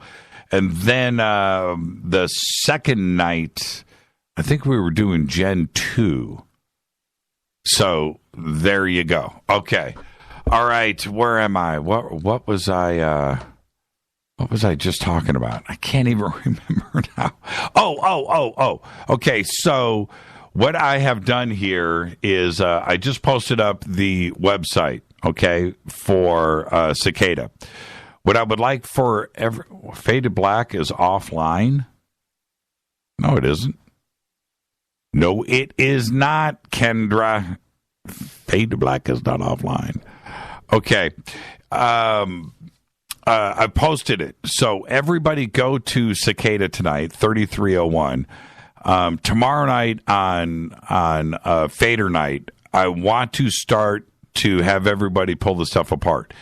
If you don't, if you find a roadblock, all right, it's okay to go on YouTube and look at the videos. But one of the things that Cicada was upset about, and this is where I'm going, was that people were sharing too much information on the net, and that they want individual puzzle solvers to get this done on their own. Okay, that is part of it. So think about that. I want independent thinkers. I want all of you to. What I am saying is, with the Fadernauts, we can get this figured out. Okay? All right. Go back to the phones. Hi, you're live on Fade to Black. Hey there, this is Kendra from Ventura. You were just posting that we're offline. We're not offline. For me, you are. This is so bizarre. Huh. It went dead and then came back, and then I looked on the website where you have the graph, and that was white, all blank. And then it just started playing from the beginning of the show for me. Just for me. Very strange. So I have a couple of theories on the producers of this crazy 3301 thing, which is brand new to me this evening. It's pretty cool. My very first thought was anonymous. Sounds like something they might do. And then other theories were being thrown about, and I thought, well, maybe it's a university study. It's like a social experiment of some kind. So those are my two theories on what this might be, if it's not, NSA or CIA or any of the alphabet groups. So what do you think about that? I think it's NSA. Yeah? Yeah, I think it's NSA. Just trying to recruit? Yep. I really do. I really do. Now, wow. if it's not the NSA, if we take NSA off of the table, which I'm not, man, I go with my gut. My gut says it's NSA, right? They have the resources to do this. They have the cryptographers in the background that, as big as the NSA is, you have to stop and think about, they would have somebody that could throw in the musical element. They would have somebody to throw in the poetry element. They would have somebody to throw in the ancient Roman cryptography. They would have somebody in there for each, stage of this game. And they have the ability to go international. And, there's cost and stuff that is involved with that too as well. So, and then you've got to throw in the internet side and Tor and websites and staying remaining hidden. Now, that doesn't mean it couldn't be somebody else. Now, what if it would be somebody like the Cabal or the Illuminati? Well, now you have the international abilities, you have endless resources and money, and you have all of the different brain powers that would be there. You would have the musical expert and so forth on art and poetry. So there's that. But what I just don't think, I really don't, is that it is a clandestine group of friends that just some loose organization of friends that is having fun. No. Yeah, that seems too extreme for that sort of thing. But as a rejoinder, may I present a counter concept that Anonymous would also be able to move in all of those different areas as well, internationally and in tour and so on and so forth, music, so forth. Or a university could also, have all those different categories of coding, as it were. So just saying. And here's another question: how will we ever really know? Right? What but that's what I said to Eric. Okay, I'm going to address both of your points. Number one, if it's a university, why? Social experiment? Then wouldn't they announce what would be at the end of the rainbow? A kick-ass scholarship, right? So what's at the end of the rainbow? I don't know, or maybe just to see how people behave doing this kind of thing and how deep they're willing to go and how far they're willing to go to chase, the rabbit down the hole. Right, but wouldn't a college have to disclose the said social experiment? Isn't there government funding involved and public money involved as well as private? But you would have to... Exactly, and there's a whole lot of private, secret stuff going on in academia, as we all know, big time. Yeah. With the military. So it could be some kind of, a dual... or a coalition, as it were, of university, social experiment with maybe the NSA. On the other side of the coin, it could be anonymous, just maybe with some sort of end result or trying to get this message across, and not have NSA able to follow maybe. I don't know, because they're using things like on flyers on a telephone pole or that kind of thing. I don't know. That doesn't sound very NSA to me, but that sounds more anonymous style, and the music stuff. This is brand new to me tonight. Just like whatever my gut's telling me. My very first thought was, ooh, anonymous. Came right into my head. So who knows? But I have a real important question, Jimmy. Mm-hmm. What is, again, and slowly, is the phone booth number in Mojave? I want to call that number. Oh, okay. All right. I will actually get these posted up in Twitter, too. That's a really good, let's see here. All right. Okay. Okay. It is 760 733 9969. 9969? Yeah, I'm going to go. Oh, man, I just. Let me read this back. 760-733-9969. 760-733-9969. I'm posting it now in Twitter. And okay, I'm going to number all through tomorrow because I work from home, and I can do that and see if I can give a report back tomorrow night during call-in time. And speaking of call-in, by the way, I don't know if this happens for anyone else. Whenever I call, it'll just ring about 15, 20 times, and it'll pick up and say, sorry, your number cannot be completed as dialed. I don't go on hold, like, ever. So the only time, it either does that or you pick up. Yeah, I have... I don't know what's up with the 805. I have a limit on how many calls can be put on hold. So if it goes out beyond that, I never call the show, so I don't know what happens. But that's, if I've got a bunch of stuff in line, and the other thing is people hang up, right? So, that's just the way that it goes. I never keep redialing till you pick up, and usually you do. You have been. So fabulous. I'm going to call in tomorrow night because I also have a couple more Thousand Oaks UFO sighting experiences to share. Yeah, thank you so much, Kendra, and we'll see you tomorrow night on the show. Go and have fun tonight in the rabbit hole. And smoking the beans and slap the bass. That's what I'm talking about. Thank you, Kendra. Good night. Good night. That's what I'm talking about. Okay, so I just posted up the phone number there. There it is, 760-733-9969, the Mojave phone booth number. As with Kendra and Eric and all of you tonight, go and have fun in your research. Go and look and read. Yes, it is. I don't want to intimidate all of you to not go and do this. Yes, it is based on intelligence, and not all of us are meant for this kind of thing. But that's the whole point of this puzzle, is to separate the wheat from the chaff, kind of thing. All right, I'm not smart enough to figure it out, but I'm certainly into a good mystery.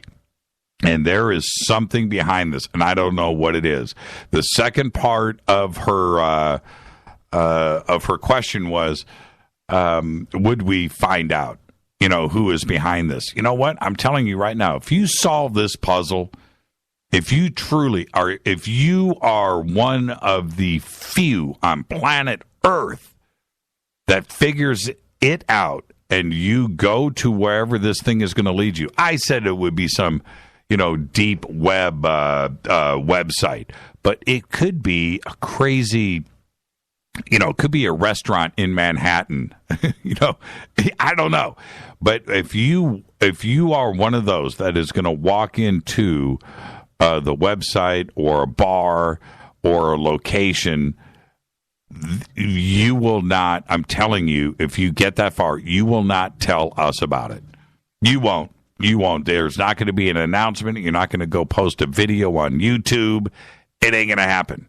No, you are of elite status, and your life has changed.